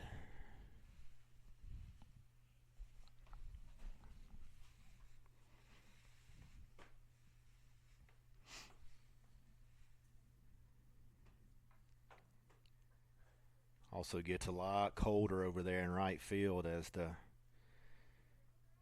shadows start to invade that particular area.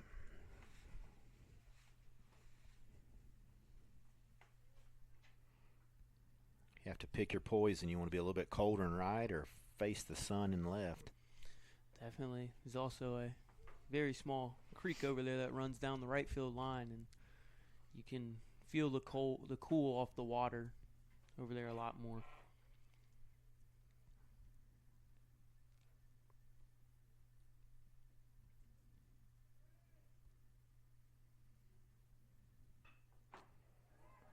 Line drive back up the middle for Wells.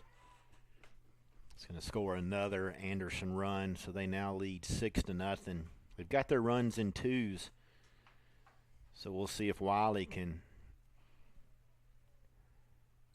cut down the offense here. Dom Bello, the catcher, steps in. Number 9, Dom Bello. Dom's 1 for 2 with an RBI and a walk as well. Making his 24th start, 25th appearance for Anderson.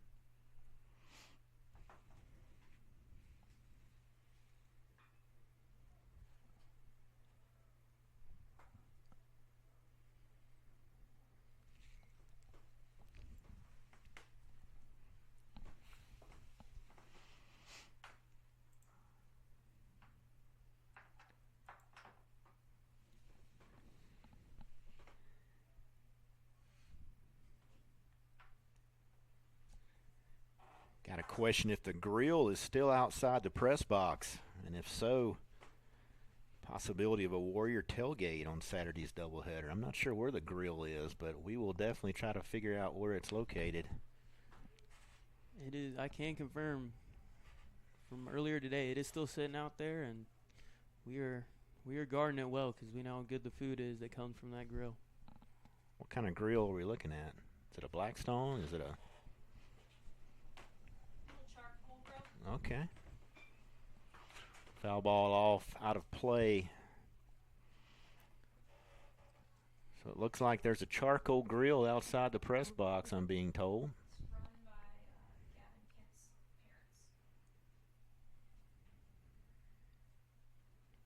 parents. Being told it has been operated in the past by Gavin Kent's family.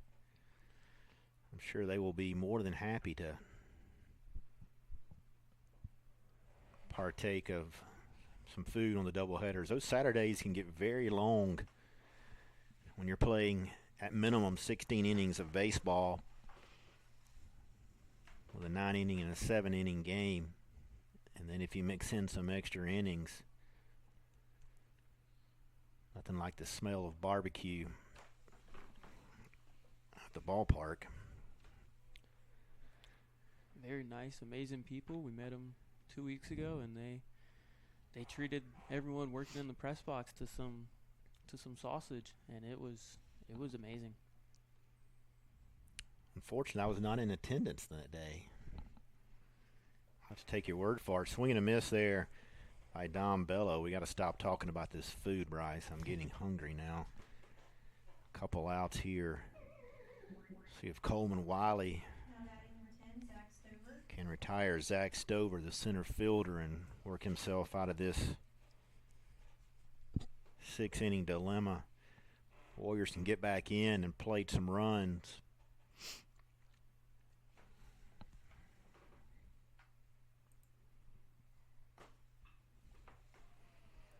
Tough play for Tillman. He's not going to have any opportunity, so an infield hit there.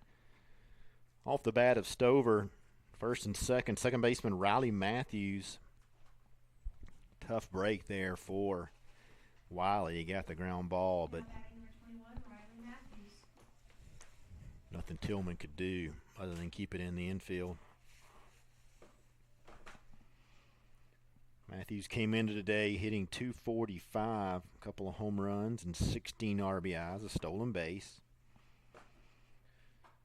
And playing a good second base, only one error in the field for 2026.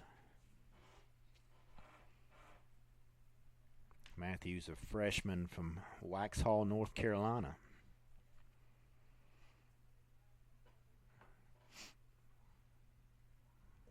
Shows bunt, pulls it back.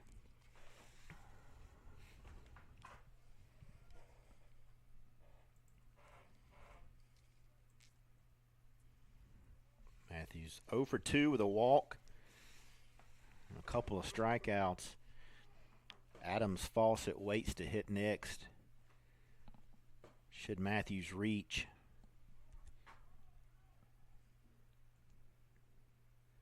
That one falls just out of the reach in the Anderson bullpen.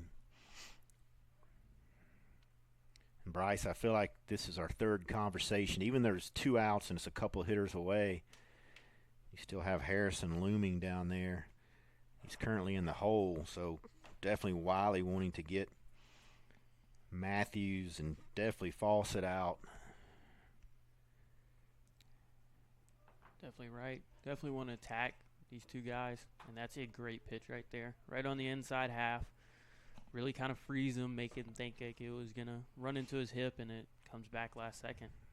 You're right. That was a great pitch. Nothing Matthews could have done with that one. So the deuces are wild here in the 6th inning. And a swing and a miss. So Wiley gives up a couple of runs, but gets out of this first and second jam. We'll head to the bottom half of the 6th. Warriors trail by 5. If you have parked on the side of the road. You played before that. Trying to have the thrill or something. And it's wide. SWU FC, we're by far the greatest team the world has ever seen. The greatest team the world has ever seen. SWU FC, we're by far the greatest team The world has ever seen. we're by far the greatest team the world has ever seen.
Ethan Schimmel. Ethan Schimmel stands in for Southern Wesleyan here in the bottom half of the sixth. 6-1 is your score. Anderson has 11 hits, 6 runs. Warriors counter with 4 hits, 1 run. Clean baseball so far today. And new pitcher in the form of Carson Roberts. He's a redshirt freshman. Attended Crescent High School, called Seneca, South Carolina, his home. And Carson making his 8th appearance, 0-1 with a 10.29 earned run average, and he's working into his 8th inning here this spring.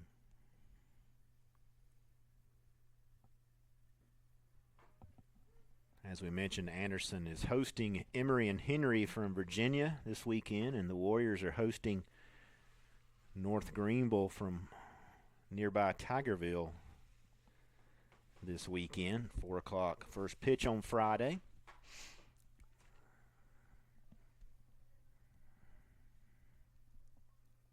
And apparently, Bryce, the menu is in the works for Saturday. Sounds good. Start a little tradition here at the Con.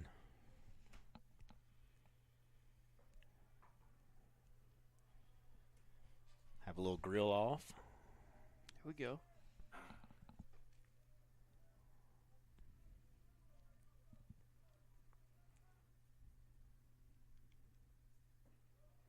Schimmel's going to draw a walk here to lead off the 6th inning for Southern Wesleyan.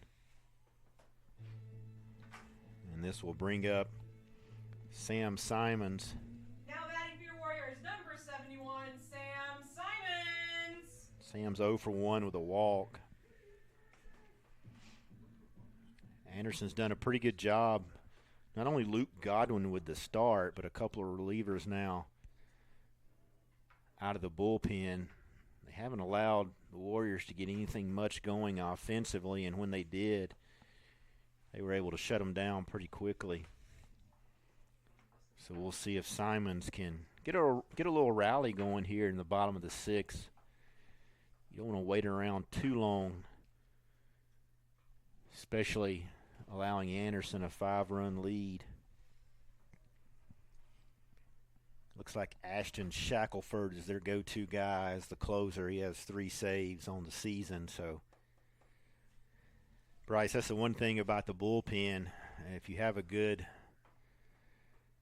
setup closer, etc., you can pretty much run them out midweek and the weekend. So last thing you want to do is allow your bullpen to get stale. So if the lead holds up for Anderson, I'm pretty sure we'll see Shackelford. Exactly right. If you got a guy who can constantly come out late in your pen and just shut lineups down and prevent runs from scoring and win you games, that's huge, especially in this conference.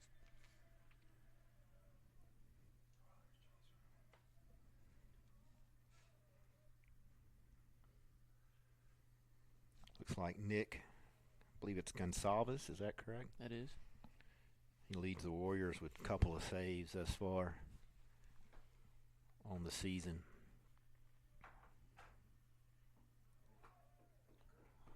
Called strike there. This is going to bring up Cade Bowling. Now batting, number 23, Cade Bowling. Bowling 1 for 2 on the day. Batting .269, a couple of runs, 17 RBIs. And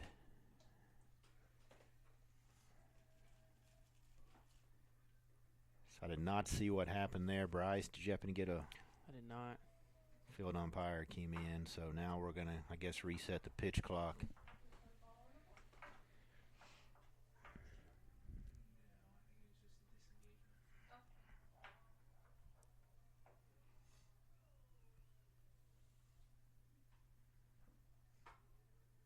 Bryce, one of the things you and I have talked about off the air, and I've talked about it on the air this season, is the amount of runs being scored across college baseball, specifically at the Division II level. We've had some conference schools scoring 20 and 30 runs numerous times.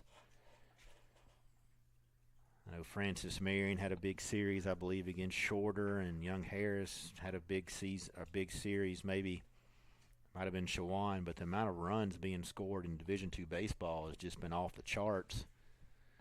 Any thoughts as to if that's a new trend? Is that an anomaly, or exactly what's going on? As Schimmel's off and running, big guy can run. I think it's a trend. I think ever since BB core bats became a thing, it's been slowly college hitters trying to figure them out, and companies make them slightly better and better.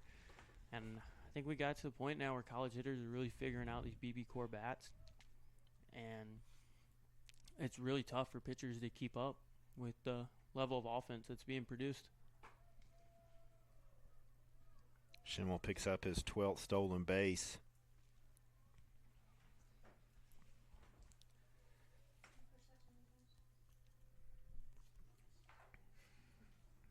Yeah, I was curious if the bats were hot, the baseballs were juiced, or exactly what's going on. The transfer portal going crazy. You have to wonder too if a lot of Division I schools are coming in and getting some of the top tier Division II pitchers, but then you look at Division I with the maximum rosters that they're having to be to utilize now. So it will be interesting as you see if this is a trend and if it continues over the next year or two. I think you're right on about the transfer portal. D1 level, they're always looking for arms. So those top guys at D2, if they enter the transfer portal, they get snagged up by D1 guys. And the hitters that kind of struggle at D1, see it a lot in D2. They'll come down and they'll kind of find their footing and really excel. Now batting number 50, Cole Kirshner. First and second here for Southern Wesleyan and Cole Kirshner. 1 for 2 with a double. So Kirshner stands in with an opportunity to chip into this lead here in the bottom of the 6th. A little more urgency down in the Anderson bullpen now as a couple of runners on. That's the one thing I've noticed in Coach Matt Robinson. They haven't shied away from their strength, or one of their strengths, which is running the bases and stealing bases. And, a lot of teams, if they're down by 5, even in the 6th inning, they might kind of shut it down a little bit. But just staying aggressive and utilizing and taking advantage of the opportunity to get some bases has definitely been good to see throughout the season. Definitely, and we were really successful this year in stealing bases, which I think is why you've seen the uptick in offense this year from years past. We're taking those extra 90 feet, and we're doing it at a really good rate to where we're not taking outs away. Yeah, when you've got that confidence, and obviously when you've stolen 83 on the season, it's not going to do any good if you shut it down after the 5th inning. And here they go again. So another opportunity there, and Schimmel's going to try to make it to the plate, and they can't find the baseball. So we were just talking about being aggressive on the base pass. A lot of teams would probably be a little timid down 5, even in the 6th inning. It's still early, but runners were in motion, and catcher Don Bello was thinking about that and just came out a little too quick, and the ball got to the backstop and kind of blended in. So the Warriors pick up a big run there.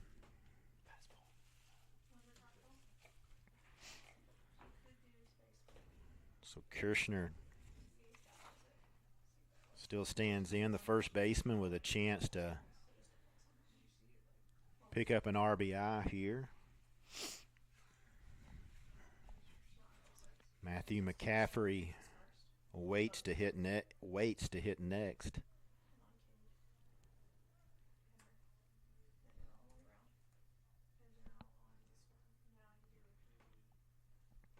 Two-one count here.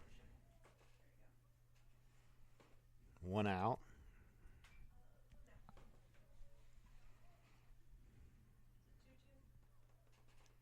It's a 2-2 count here.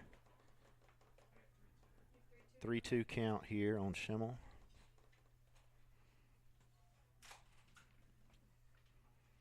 Trojans up 4, so infield back, just trying to get this second out. So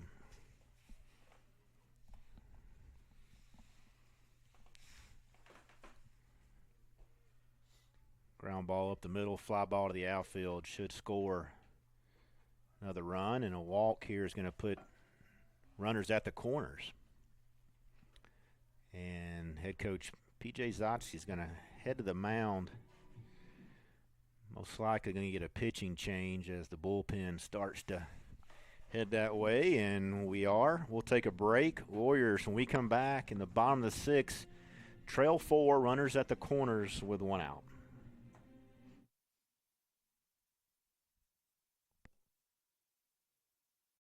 Campuses nationwide, the NCAA is making transformative changes for student athletes. While they pursue their biggest dreams, we're launching new initiatives to help them. Life-changing education opportunities are just the start. The NCAA is providing enhanced mental health services. We're guaranteeing scholarships and tuition and expanding access to healthcare.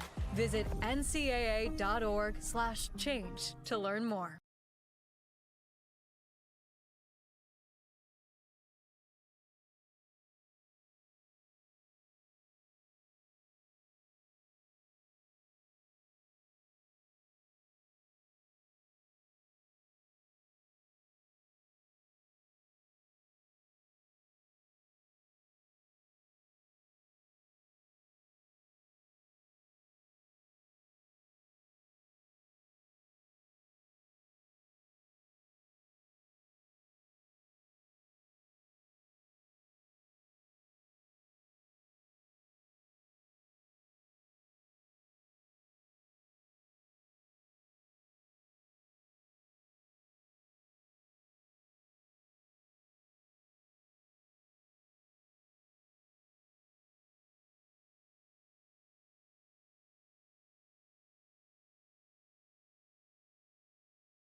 Welcome back. Bottom of the 6th inning, runners on the corners here. 6'2" Anderson, Matthew McCaffrey, your hitter, and the new pitcher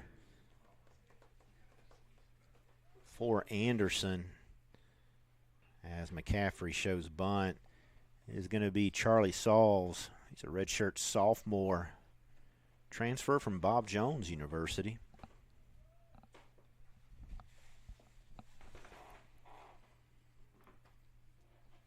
Sauls making his 5th appearance, 3.86 earned run average, no record on the season, and 2 1/3 innings pitched for Anderson.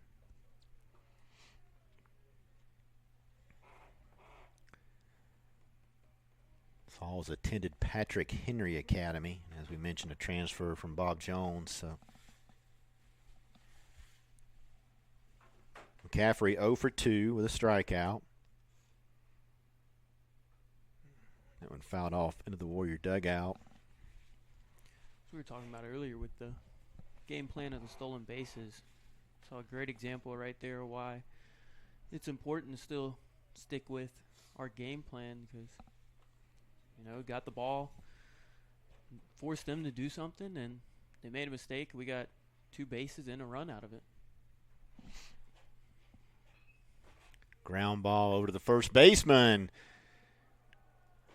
Unable to get that one. So we mentioned about a clean baseball, and not so much here in this inning. So error on the Gray Wells with an error allows another run to score. 6-3 now. Anderson still leads, but the Warriors have runners at first and second.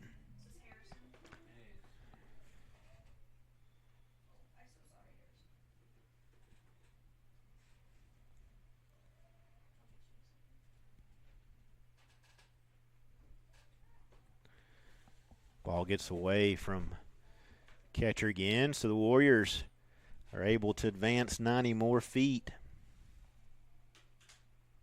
Harrison Garrett pinch hitting now. Cleveland State Community College, calls Knoxville, Tennessee, hometown.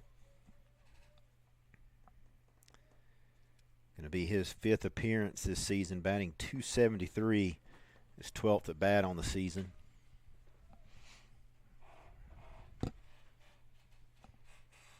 So the Warriors taking advantage of some aggressive base running. And a pass ball and a couple of errors are an error here for Anderson.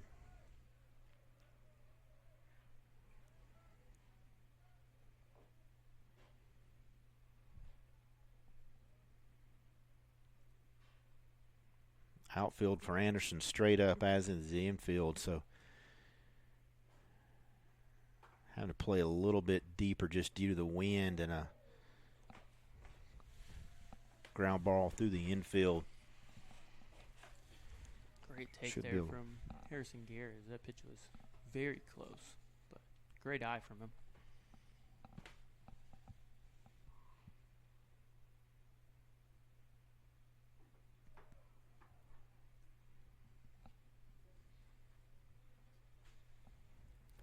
Pushes it to a full count, so the payoff pitch here with 1 out.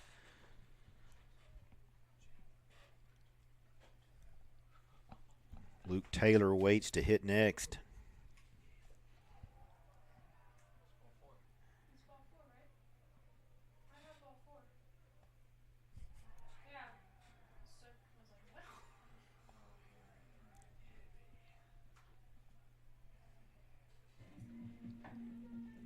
Now batting number 0, Luke Taylor. Luke Taylor stands in. Luke 0 for 1 with a walk. Bases loaded here. It's a great opportunity, Bryce, for the Warriors to do some damage. That one's going to get out of play. Wind couldn't push that one back into play off the Warrior dugout. Shadows are now overtaking the stadium seating, and a lot of Parkers are coming out.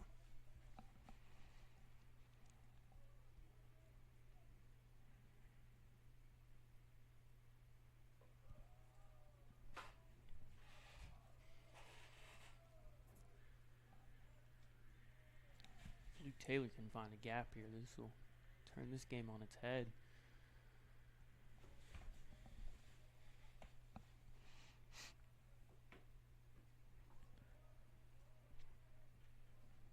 Good changeup there by Sauls. Really had Luke Taylor out in front, had him fooled.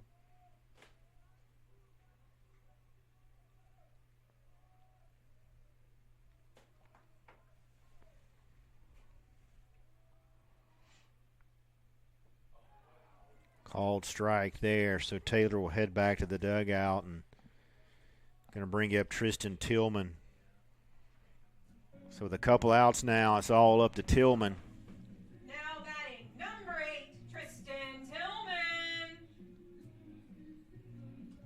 Tillman 1 for 3 with an RBI.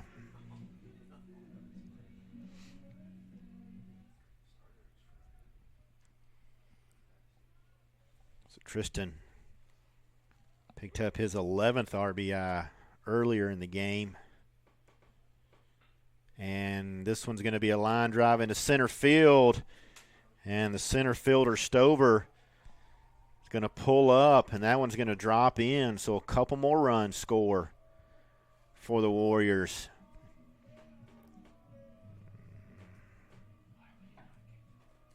Now batting, number 48, Nolan Evans. Thought Stover was going to come in and make that play, and last minute he decided to pull up and keep it in front of him. So with a couple outs now, first and second, Nolan Evans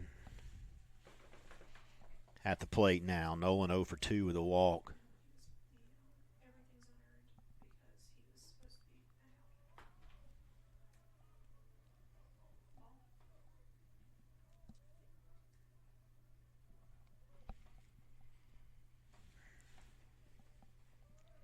Warriors picking up 4 runs here after a single run in the 5th.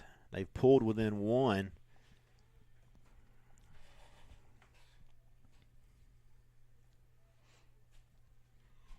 Great piece of 2-out hitting there from Tillman to really keep this inning alive and being able to capitalize on the bases loaded situation.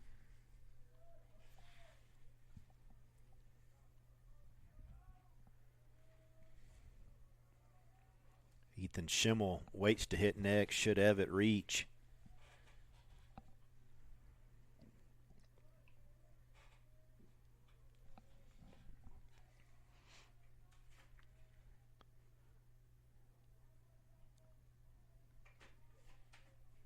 Still have a little bit of movement down in the Anderson bullpen, and that one just off the plate.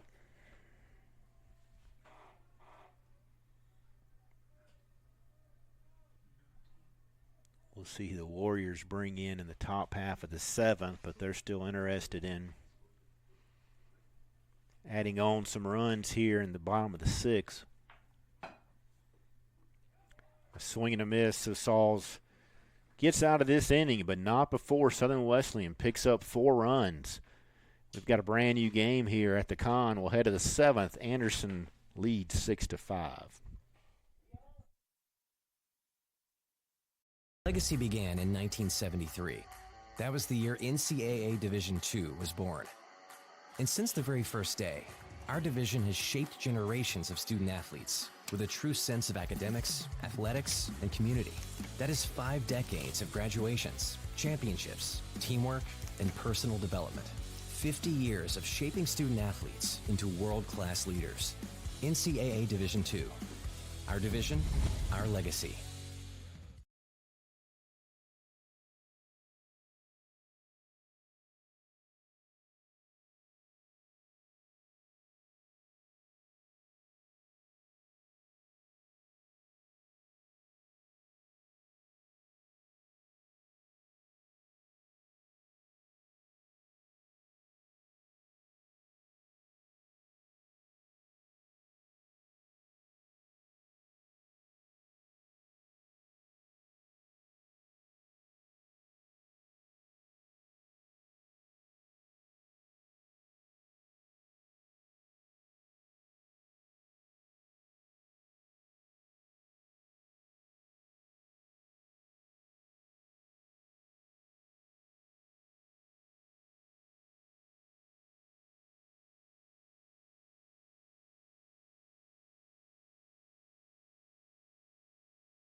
Welcome back to the Con here. Brand new game, top of the 7th. Anderson had a 6-1 lead. Now it's 6-5. And a new pitcher For the Warriors is going to be Benjamin Appleby. He's a freshman from Sugar Hill, Georgia, North Gwinnett High School.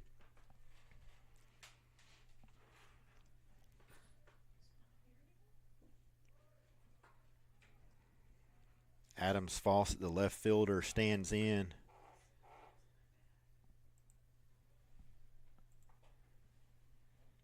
Adams 1 for 3 today.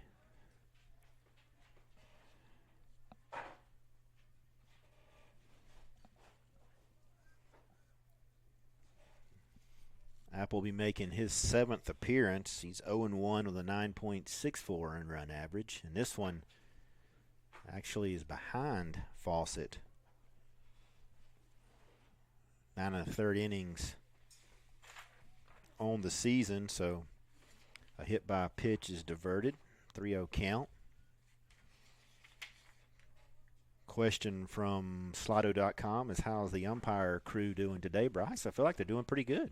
I feel like they've been doing a great job down there today. Not as many close calls as you would see in a normal baseball game, but the calls they've had, I feel they've gotten right. Now batting number 16, Braden Harrison. Braden Harrison, the right fielder, stands in. He's 1 for 4 with a run scored and a triple. And pitching coach Anthony Zerke's going to make a trip to the mound, so Appleby's only faced one hitter, walked him on 4 pitches, so we'll see if this is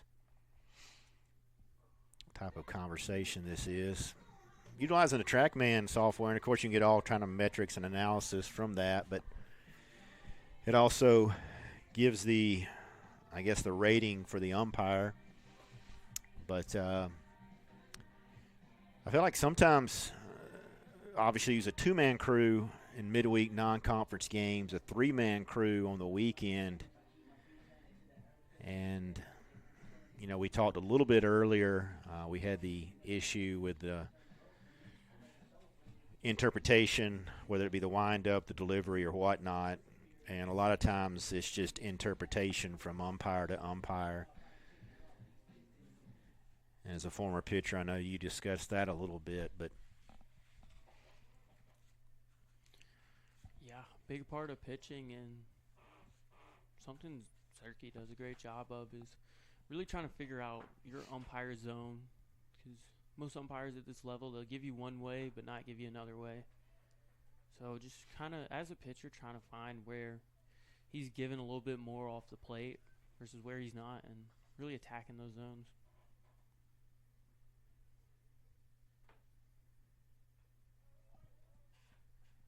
So Zerke made a quick visit, and Appleby, first hitter with 4 balls to get the base on balls, and now he's ahead 0-2 on Braden Harrison. See what Appleby does here with an 0-2 count against the leading hitter for the Trojans. This one is going to get out of play even with the wind and the attempt by first baseman Cole Kirshner.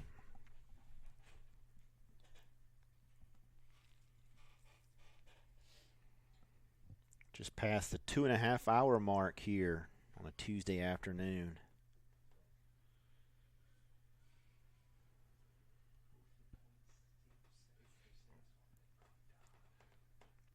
Runners off, line drive into left field. And that one's going to get by Simons in left field. Looked like he struggled a little bit with the sun. And Bryce, exactly what we talked about earlier in the game.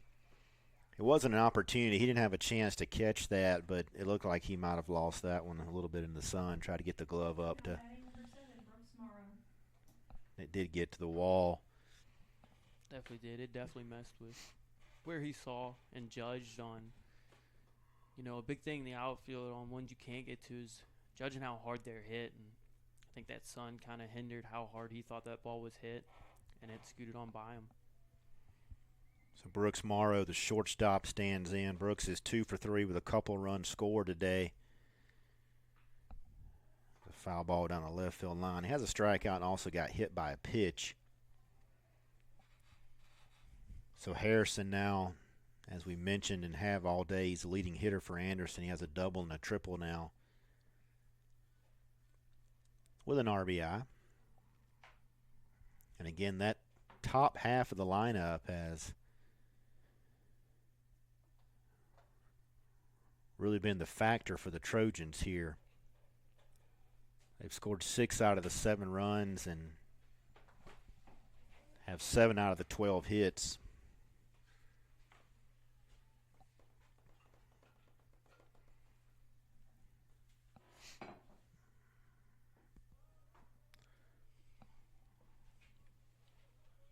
Levi Medford, the designated hitter, awaits on deck.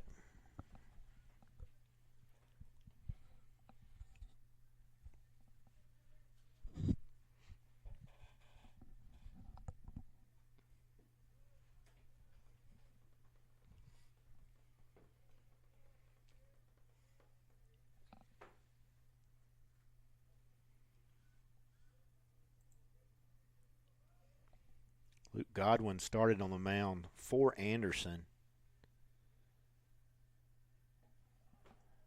He pitched 4 innings, and then a few pitchers have come in since then. The Warriors have gone by committee from the start. Appleby is the 7th pitcher here in the 7th inning.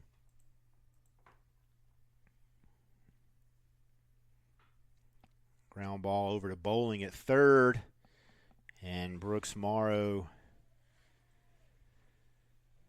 hit the deck coming out of the batter's box, so Bowling was able to finish the 5-3 there. You know, Bryce, I don't know how many times I've seen that where the hitter stumbles coming out of the box, hits the turf, the infielder notices that, and then makes an errant throw to first base. Yeah, when you're in the infield, you're used to your routine, which usually you field it, you look up, and the runner's kind of in the general area of where you always are, or where he always is when you look up, and falls down. Sometimes you look up and it kind of throws you for a surprise, and it can hinder your throw. Great job by Bowling there to stick with that one. But as far as for the runner, new turf put in this year at Dr. C. Keith Connor Field. Probably hadn't played on it before, and definitely threw him for a loop a little bit.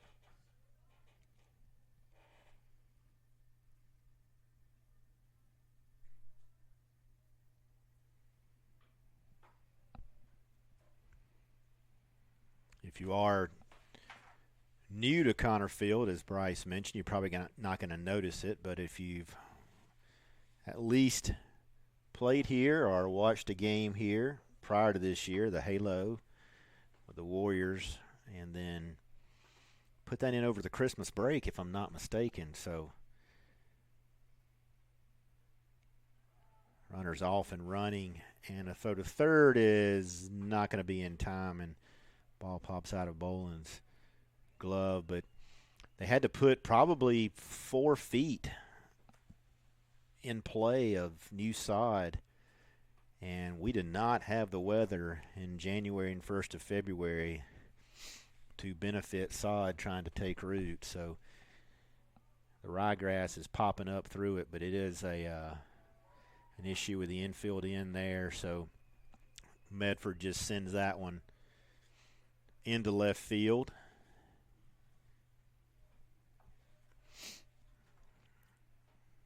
So Harrison picks up his 2nd run scored. Third baseman Miles Denton. Miles is 3 for 4 with a couple runs scored, 3 RBIs and a triple. He has struck out. Been the only blemish he's had at the plate today.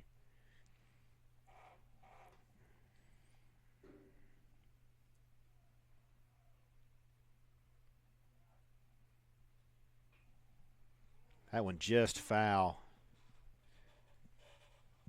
Appleby trying to get out of this inning. Bryce, talk a little bit. We talked about momentum earlier in the game. Warriors trailed the entire game and down 6-1 until the 6th. Pulled within 1 and really wanting to go out there and throw up a 0 in the top half, and having to battle back now. And that's really what this game of baseball is all about, is momentum. 100%. Anytime you have a big inning on offense, if you can, as a pitcher, if you can go out there and put up a very quick 0 and get your offense back out there with still that energy and momentum, it makes a world of difference for the game. It's a big league pop. This going to get foul. Pushes the count to 1-2.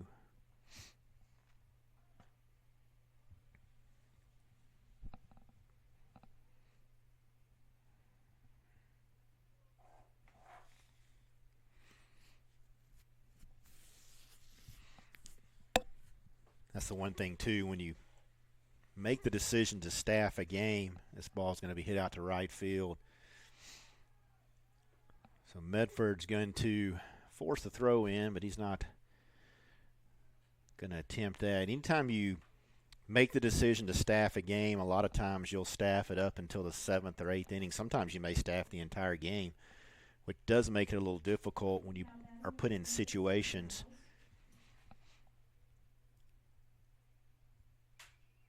not really able to play matchups as the game progresses. Sometimes coaches will staff it like through the 6th or the 7th and then go matchups after that. But Warriors definitely have the capability of putting up some runs. So anytime you're playing at home, got to have that confidence that you can make a comeback. And I think you saw it a little bit there earlier in the game, runner on third. We didn't go infield in, but on that last single, we had the infield in trying to, cut down the runner going home.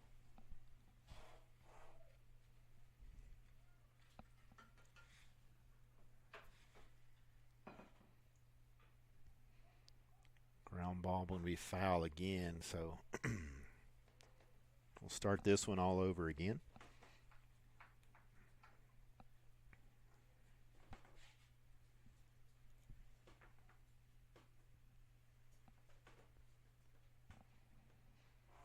As we mentioned, lacrosse in Rome, Georgia. Softball not being able to play today due to the weather we had and the rain we had in the last 36 hours. Swing and a miss. And that's going to end the top half of the 7th. Anderson picks up 2. Warriors trail by 3. We'll head to the bottom of the 7th. If things aren't scripted. If you're an athlete, we need people like you and translate those skills to officiating. You can get a lot out of it. It happens in every town, in every game. We never have a perfect game, but the rewards always outweigh the negativities.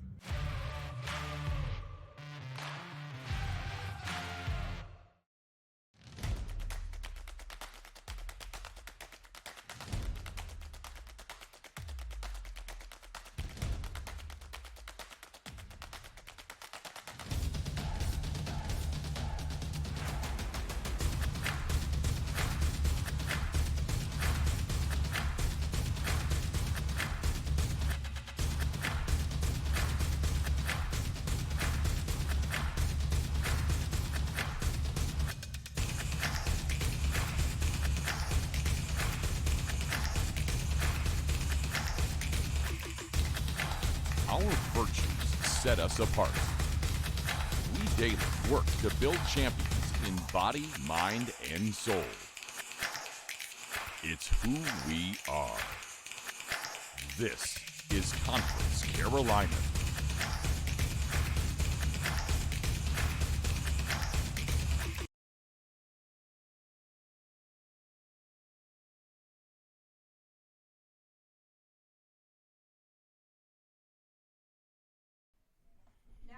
Number 18, Ethan Schimmel. Bottom half of the 7th inning, Ethan Schimmel stands in. Got a rally going earlier, his last at bat. So we'll see if Schimmel can get something going here in the bottom of the 7th. Warriors fought back, got within 1. Now they trail by 3. This one's fouled off in front of the Warrior dugout. Buckeye Jim, we appreciate the grilling that has taken place and will take place this weekend. Again, y'all have safe travels down on Saturday or for the weekend, and we appreciate we enjoy doing the broadcast. It was good to get Bryce on here for his first broadcast. Who knows, he may have a brand new career.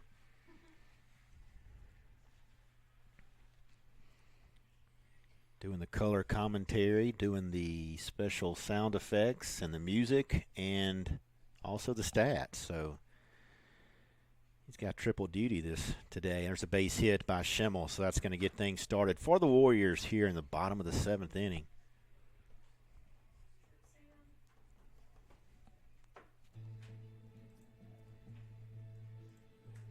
Now batting, number 71, Sam Simons. So Schimmel picks up his first hit. He's got a walk. Couple stolen bases today's game, so we'll see if Sam Simons, who's 0 for 2 with a walk and a strikeout, can get things going here for the Warriors. Great piece of hitting by Schimmel right there. I know me and you have talked about it when we're up here in the booth. It's going to be a tough play. Oh. I thought it was more directly in front of the plate, and the wind was going to push it back into fair territory. Go ahead. No, me and you have talked about up here in the booth about how tough these shadows can be around this time for the hitters. If you see home plate, it's kind of in the sun a little bit, and up to the mound is shadow, and that can make it really tough on a hitter to pick up the ball as it goes from light to dark to light again. About 3 seconds before you said that, I just looked up to see if they had turned the lights on yet, because the twilight here at Dr. C. Keith Connor Field can be nothing short of treacherous at times. I think it, as you duly mentioned, as we look out in the left fielder, I mean, he's got his hand up trying to shade the sun, and everybody pretty much from the shortstop over is in the shadows, and there's a base hit into right center field, and Schimmel is going to make his way to third. He's going to get by the right fielder, but Schimmel is going to try to score. We're going to have a play at the plate, and Schimmel, hustling around second base and third, is going to pick up the 6th run for the Warriors. Ethan was heading to third, irregardless if the right fielder fielded that one cleanly or not, but it did get by him, and that allowed runner to advance to second. So the Warriors pick up their 6th run, and it looks like we're going to go to the bullpen here for Anderson. So we'll take a break, and when we come back, we'll see who the new pitcher is for the Trojans.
Cole Kirshner stands in for Southern Wesleyan. New pitcher is going to be George Massengill, a right-hander, sophomore. Southside Christian School, so Bryce, yet another local product. Calls Greenville home.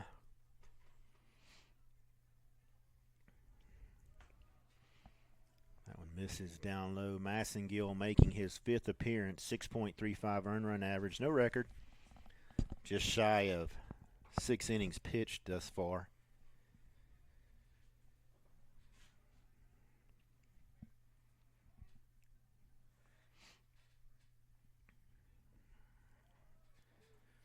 That one in there for a called strike. Kirshner 1 for 2 with a double. He's also walked. Warriors have picked up 7 walks today.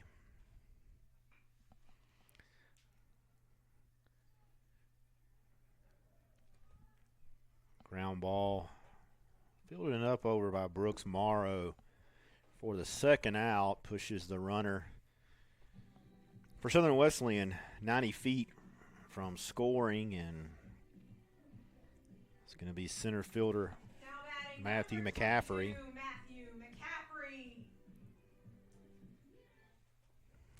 That was a good display of base running there from Cade Bowling out on second base. Usually you're taught ground ball to shortstop when you're on second, less than 2 outs to stay, but great read right there by him to recognize the ball wasn't hit as hard and he could take that base without the shortstop being able to make a play on him. Yeah, right. He did not hesitate at all, and a lot of times, as you mentioned, a ball in front like that, hard hit ball, then shortstop has every opportunity to cut down the runner at third, but Anderson obviously trying to get some outs here too, but good read as you mentioned.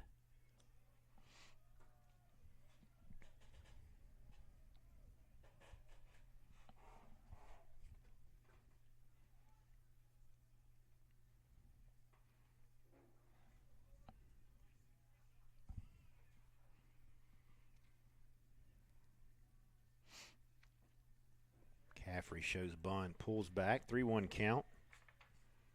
Obviously taken all the way there. Lights are on now, but are not in full effect and won't be for probably another 20 minutes or so.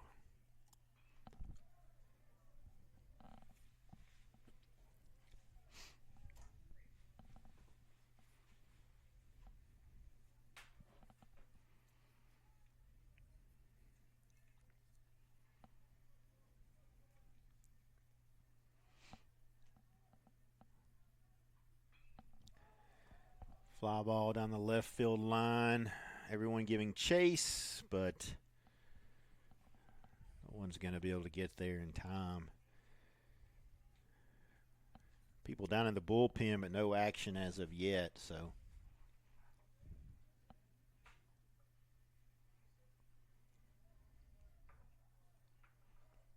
Always a tough spot when foul ball goes right there. You've got the tarp, the field tarp sitting right there against the wall. So having to judge where that comes into play can make it difficult on those foul balls over there.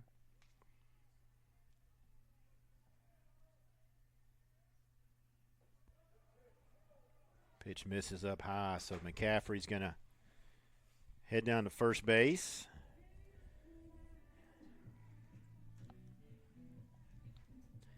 And Harrison Garrett's going to step back in. Runners on the corner, 2 outs. You mentioned the tarp. Any guess, Bryce, how old that tarp is?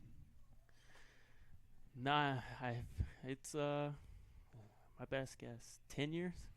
That tarp was purchased in 2005. Wow. That pitch misses inside. Yes. I was 2 years old. Bryce was 2 years old when the tarp was purchased. That should be a testimonial in itself. So Covermaster, if you're listening, I think Southern Wesleyan needs a sponsorship. Caffrey makes his way down to second, takes the force out, so now a base hit with the Anderson outfield playing deep. Should score 2.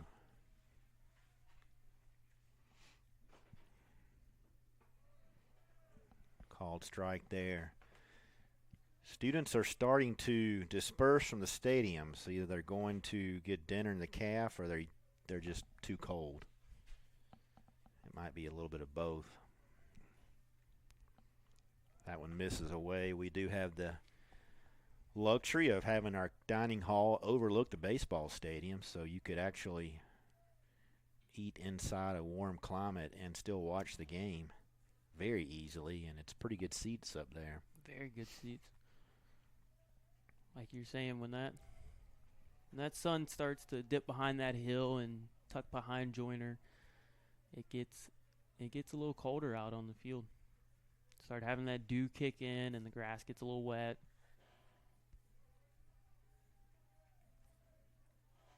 College baseball at its finest right there. Oh, yeah.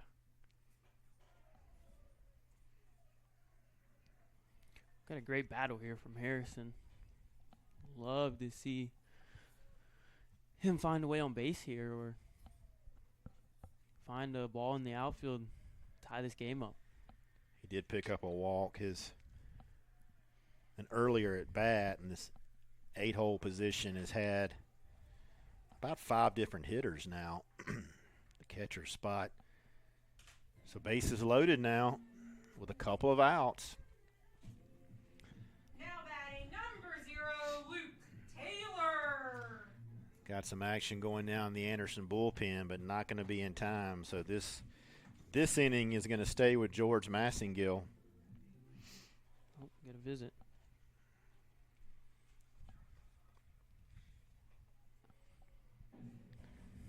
So Luke Taylor is going to get a little more time here to evaluate what he's going to try to do and obviously reach base successfully to keep this inning going for Southern Wesleyan.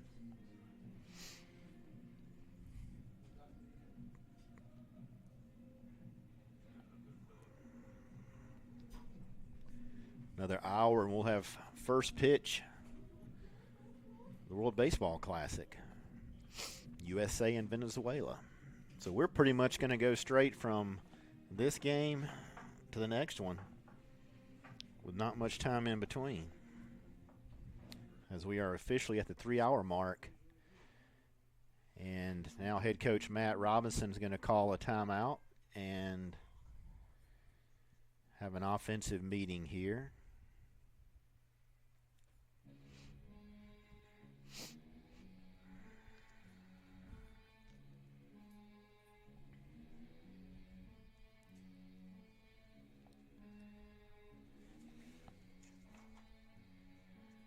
Looks like Luke Parson is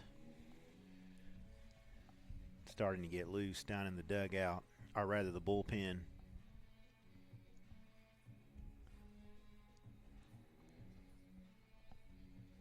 Luke's one of their go-to guys, .77 earned run average, appeared in 6 games. No record, 11 2/3 innings. So he indeed could be possibly the setup guy for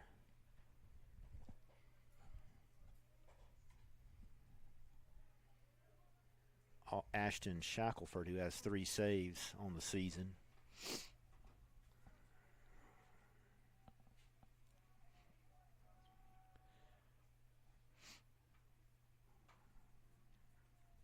So with Parsons in the bullpen with a .77 and Shackelford with 3 saves, Warriors would definitely like to pick up some runs here with bases loaded and 2 outs. And Taylor down to his final strike. See if he can work a quality at bat here. Plate some runs.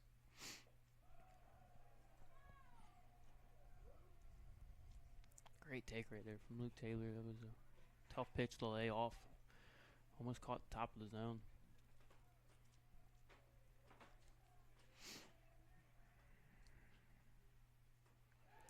Swing and a miss. So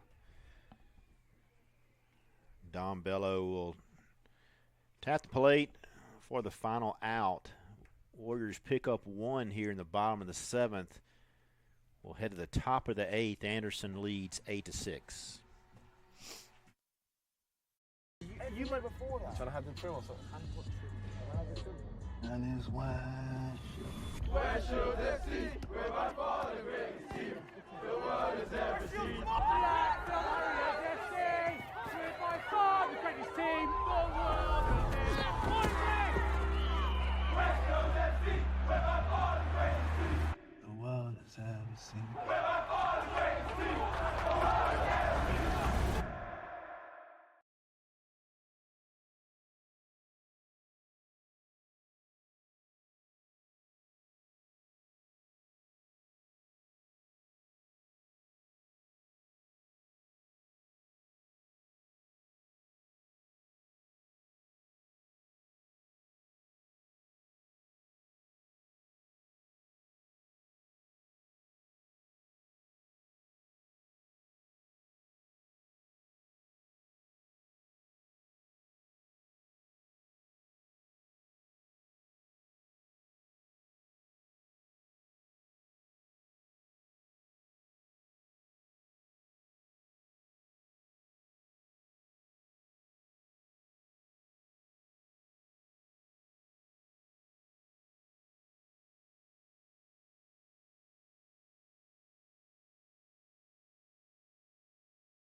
Catcher Dom Bello stands in the top of the 8th for Anderson on the mound. Going to have freshman Caleb Gregory and Bryce, yet another local product from J.L. Mann, calls Simpsonville, South Carolina, his home. J.L. Mann, another one of those schools in the upstate, kind of like Dorman. They can produce some baseball talent.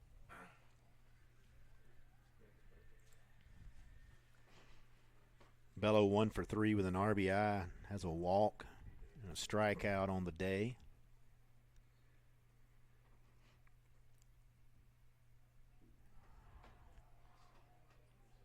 We appreciate his family interacting with us earlier in the game, gave a little bit of a family history there. Athletic background and also baseball and football.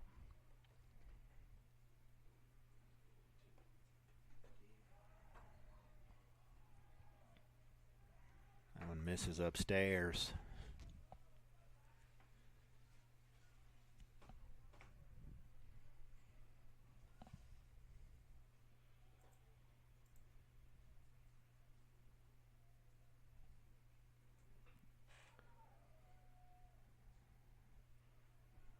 Gregory does his job and covers up. Gregory, the 8th pitcher for Southern Wesleyan. They came in with a decision to staff this game and have done so. And now center fielder Zach Stover at the plate with second baseman Riley Matthews on deck.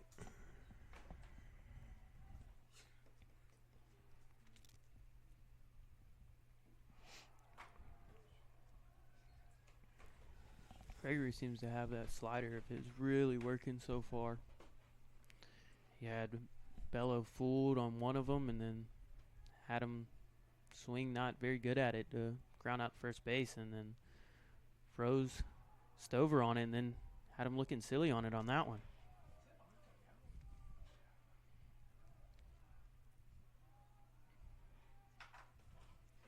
And it looks like we're going to have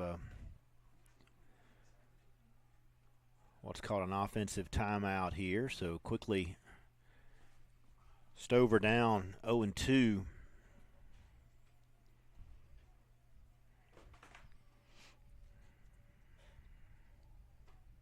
Pretty good use of a timeout by Anderson's coach there. You can kind of feel the momentum building in SWU's dugout from those last two pitches. Interested to see if Coach Zerke goes back to that slider here.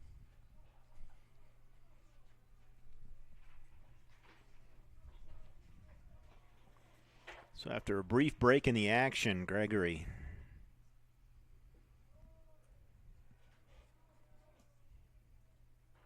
pushes it to a 1-2 count.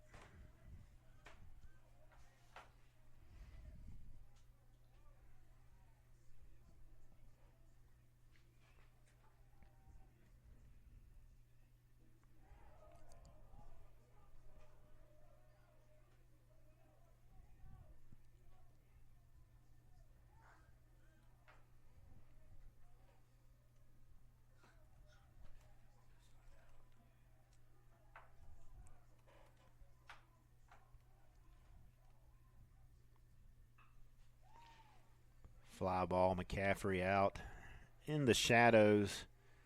Takes care of Stover. And as previously mentioned, brings up second baseman Riley Matthews now with a couple of outs here in the top of the 8th inning.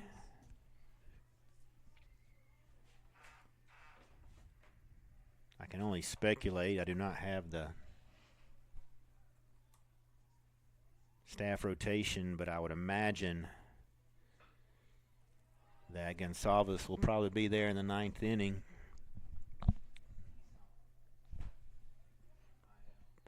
Apparently not tonight.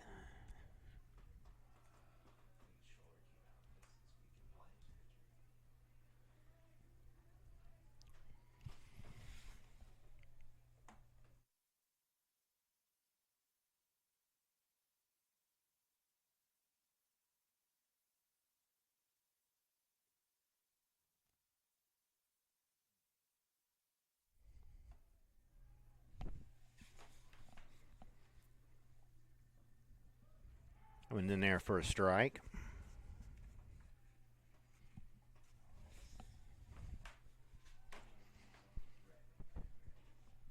Once again, we've talked about this the whole game, but big 2 out to get right here with the 9-hole up and have Braden Harrison leading off next inning. Evitt up and over, so I think that was the 3rd time, maybe the 4th time we've talked about that this game. So the way that has played out has been quite remarkable, but Gregory comes in, gets the job done. Anderson remains scoreless in the 8th. We'll head to the bottom of the 8th, see if Southern West can cut in this lead.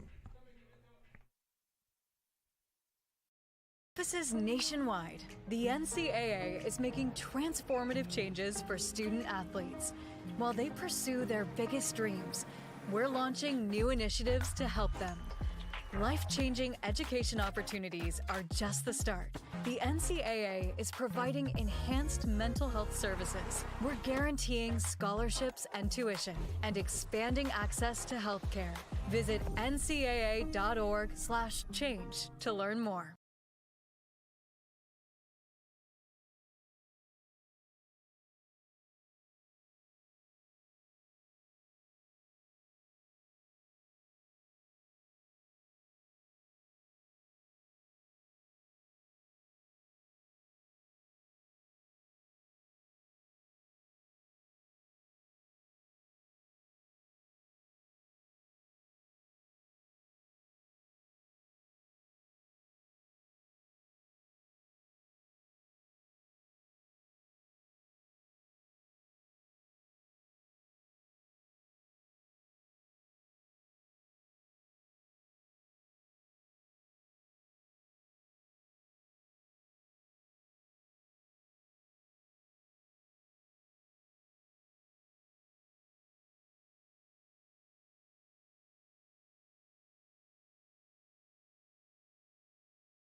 Southern Wesleyan trails by 2.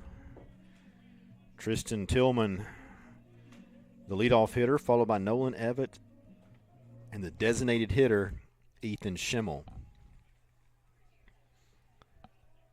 New pitcher for Anderson, as the count goes to 1-0, is going to be redshirt senior Walker Noland, righty from Marietta, Georgia, Lassiter High School.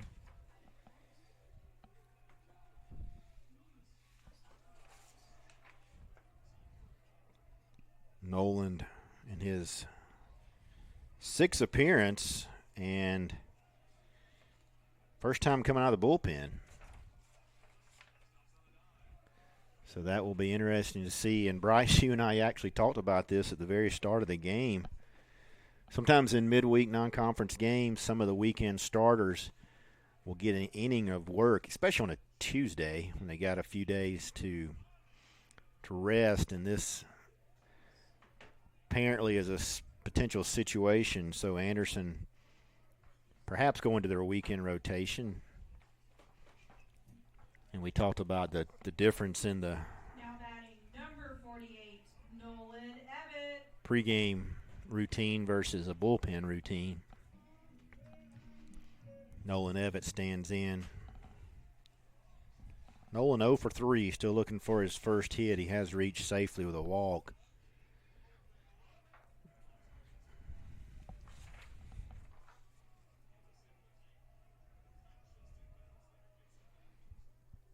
Nolan Walker's 1-1. He's got 22 and 2/3 inning, 23 innings pitched now.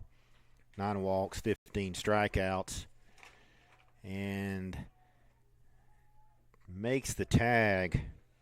Does Gray Wells at first base to get the speedy Nolan Evett. So a couple of quick first 2 outs here and brings up Now batting number 18, Ethan Schimmel. Ethan Schimmel, 1 for 3. Couple runs scored, reached on a walk and has a couple of stolen bases. Like we mentioned with the shadows earlier, it's really tough right now. His home plate and the mound are both not in shadows, but right in the middle you got a light shadow, which trying to pick up a mid-80s to upper 80s fastball out of that can be very challenging.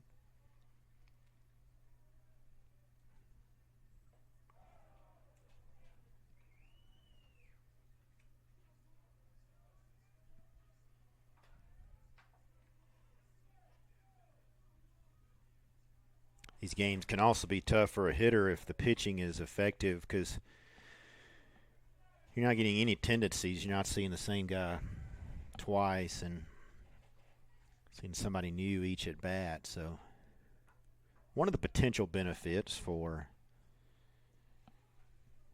a lot of pitching in the midweek.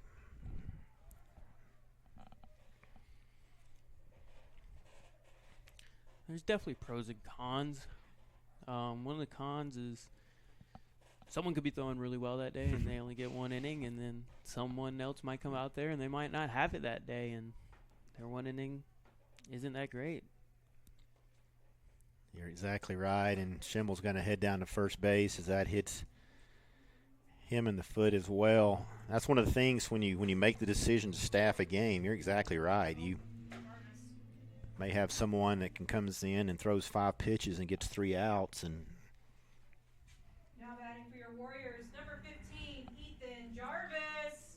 as much as you'd like to run them back out the next inning, you've kind of made that commitment.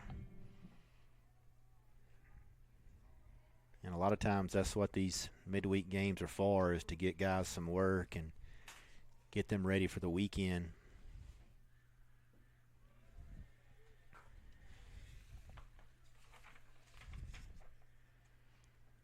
Ethan Jarvis stands in now from North Oconee High School out of Georgia.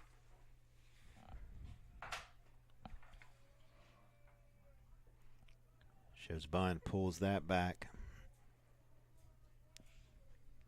Going to be Ethan's 30th at bat. He's appeared in 18 games, hitting .207, 1 run, 4 RBIs.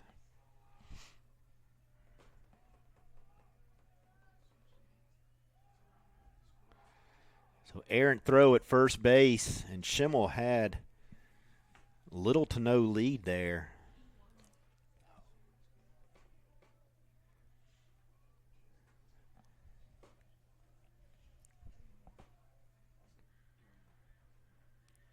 So there's a situation where Nolan might be rethinking that errant pickoff simply because of the numbers that Schimmel has put up on the base pass. But he pretty much took one step and was back in at the bag. So a runner in scoring position now for Southern Wesleyan. Personal experience out there pitching, especially. I know we talked about the sun all game, but those pickoffs to first with the sun, how it is right now, you're spinning and having to face right in that sun as you're going to throw it over to first. Foul ball into just outside of the third base area. And Miles Denton able to retire Jarvis. We've played 8 here at the Con. We're going to go to the 9th inning. Warriors need to hold Anderson at 8. Score at least 2 in the bottom half. When we come back, Anderson 8. Campuses nationwide, the NCAA is making transformative changes for student athletes. While they pursue their biggest dreams, we're launching new initiatives to help them. Life-changing education opportunities are just the start. The NCAA is providing enhanced mental health services. We're guaranteeing scholarships and tuition and expanding access to healthcare. Visit ncaa.org/change to learn more.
Leadoff hitter for Anderson, Braden Harrison, the right fielder.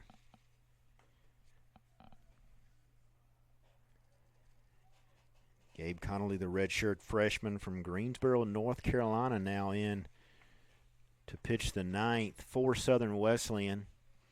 Harrison takes that one inside. Connolly making his 3rd appearance, entering his 3rd inning of work. 1 hit, 1 walk, and 1 strikeout on the season.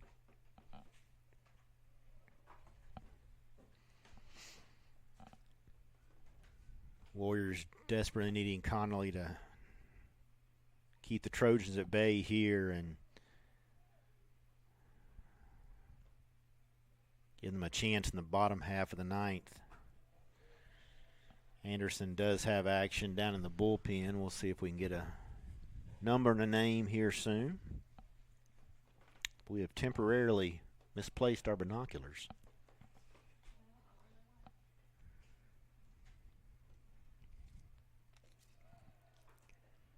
Connolly, one of those young guys on the team, young lefty out there. Shows a lot of promise. Unfortunately, missed all of the season last year with an injury, but came back, kind of getting his feet wet this year, and shows a lot of promise out there on the mound.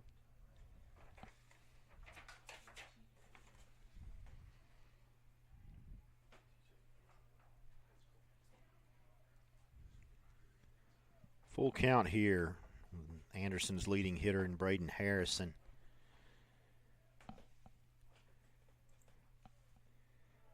And Harrison's going to pick up a walk. So he's reached a few times now today. And the shortstop, Brooks Morrow, who's 2 for 4 with a couple of runs scored. Strikeout and hit by a pitch.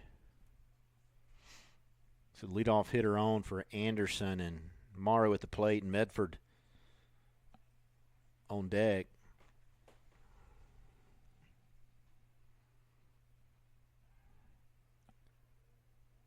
The sun has left us here at the Con with only the Wesleyan with a spotlight in left center field on the wall. So the light should be taking effect here soon, but this twilight is going to be difficult for another few minutes.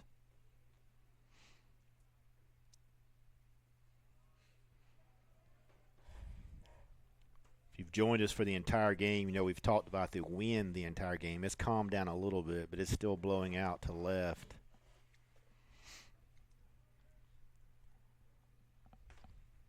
You mentioned twilight. For the people that don't know, what makes twilight time during baseball so tough? It's just that twilight time, you know. When the sun is no longer a factor, the lights, it's just bright enough. The lights are not able to really have a full effect on the game, and it's always about seems like a 15-20 minute window to where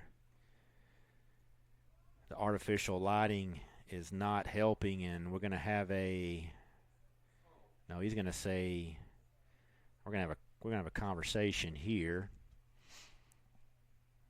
So Morrow's taking off toward first base, and head coach Matt Robinson's not going to need clarification on this.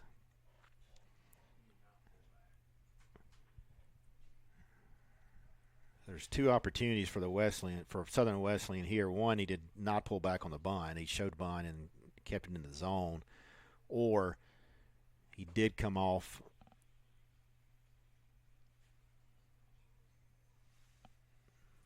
flapping his hand a little bit, so could also have hurt a foul ball there. But irregardless, it looks like the umpire crew is going to stick to their guns on this one. And first and second for Anderson.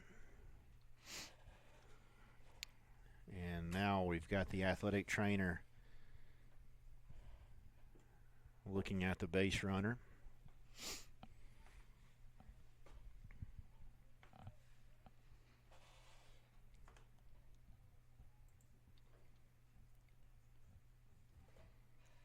So an unfortunate series of events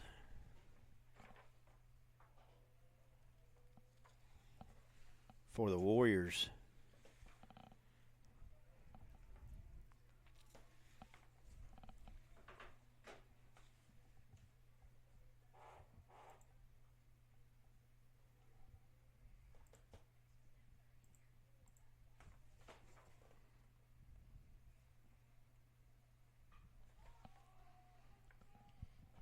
Pop up just beyond second base. Nolan Evan out, and the right fielder Taylor in, and that one's going to fall.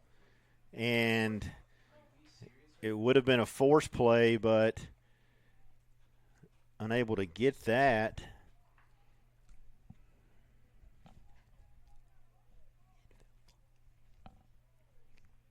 Pretty sure the umpires there called infield fly, so Warriors do get 1 out.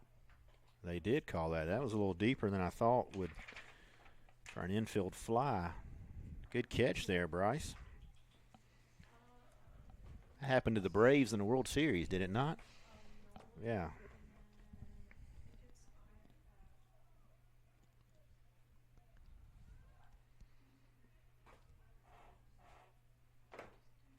So infield in, 1 out. Runners at second and third for Anderson. And that one gets away, and a run's going to score for Southern Wesleyan.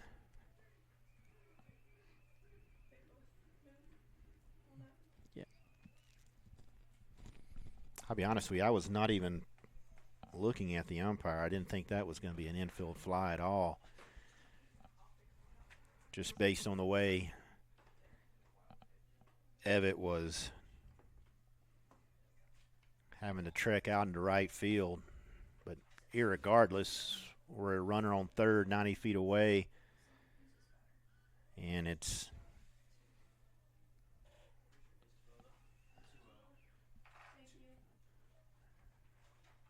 nine to 6.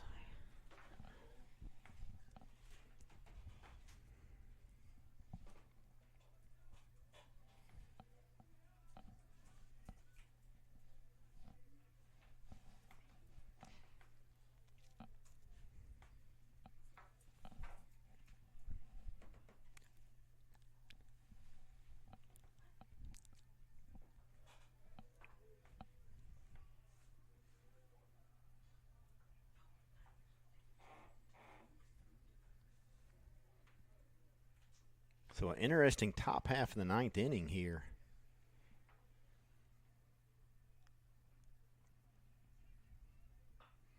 And that one's going to be hauled in by third baseman Cade Bowling. So with the infield in,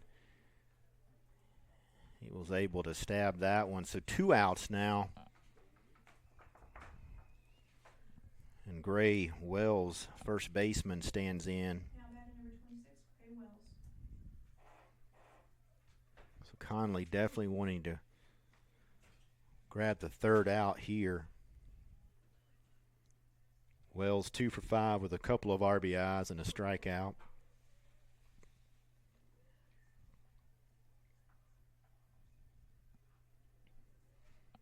Warriors pitching staff has 7 walks on the day,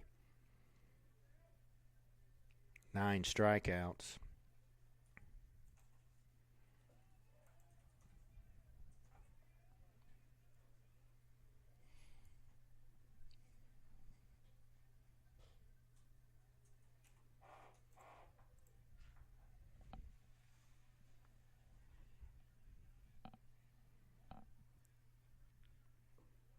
Catcher Dom Bello waits to hit next. Should Wells reach?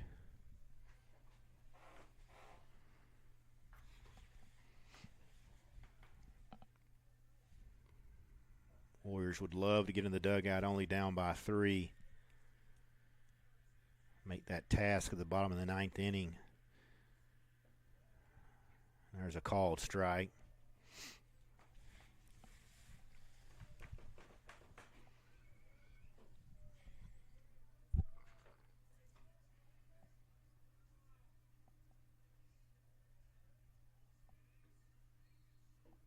Another strike called there. So Conley's worked his way back to a full count.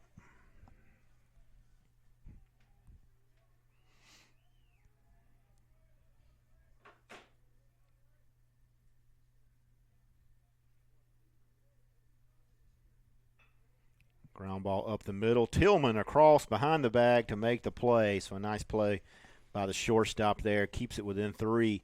We're going to take a break. When we come back, Warriors will need 3 to tie. 4 will walk it off. We'll be back shortly.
Back here at the Con, bottom of the 9th inning. Warriors need to score 3 to continue play. 4th run would pick up the victory, and it starts with Cade Bowling.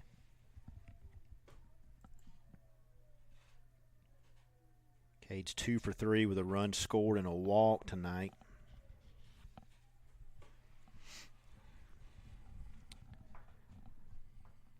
This is where you just need some base runners, Bryce.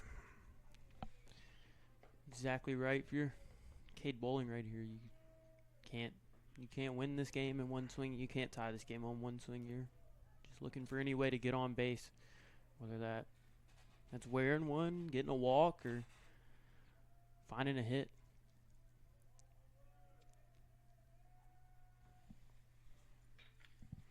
Ground ball to the first baseman, and Gray Wells scoops that one up. Luke Parson is the new pitcher for Anderson. Now batting, number 50. Clean slate on the record, .77 earned run average. It's going to be his 7th appearance. That was just his 12th inning of work. 6 hits, 5 walks, and 6 strikeouts. So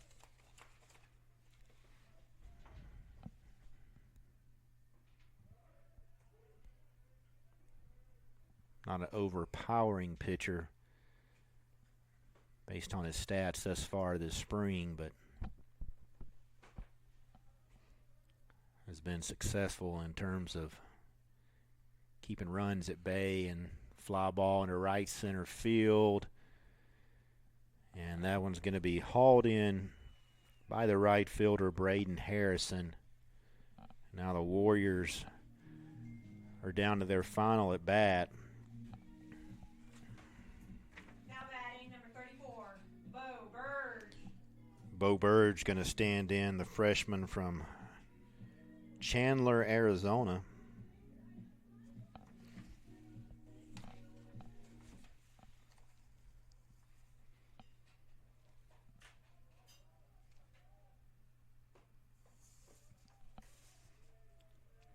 Burge takes a ball there. Going to be his 10th at bat, batting .222 on the season. Obviously looking to, as Bryce, you mentioned, base on balls, hit batsman, base hit, anything to make his way on base, and then pass it on to the next guy. Exactly. That's all you can do when you're down to your last inning, is just keep finding ways to pass it on to the next guy.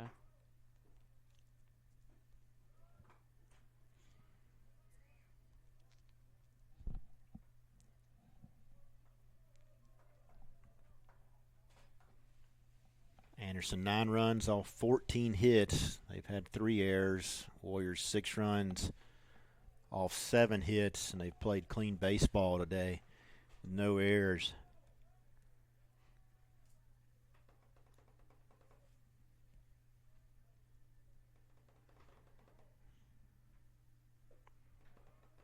Burge takes that one. Full count, 2 outs. Southern Wesleyan down to their last strike and desperately needing Harrison Garrett to find his way to the plate.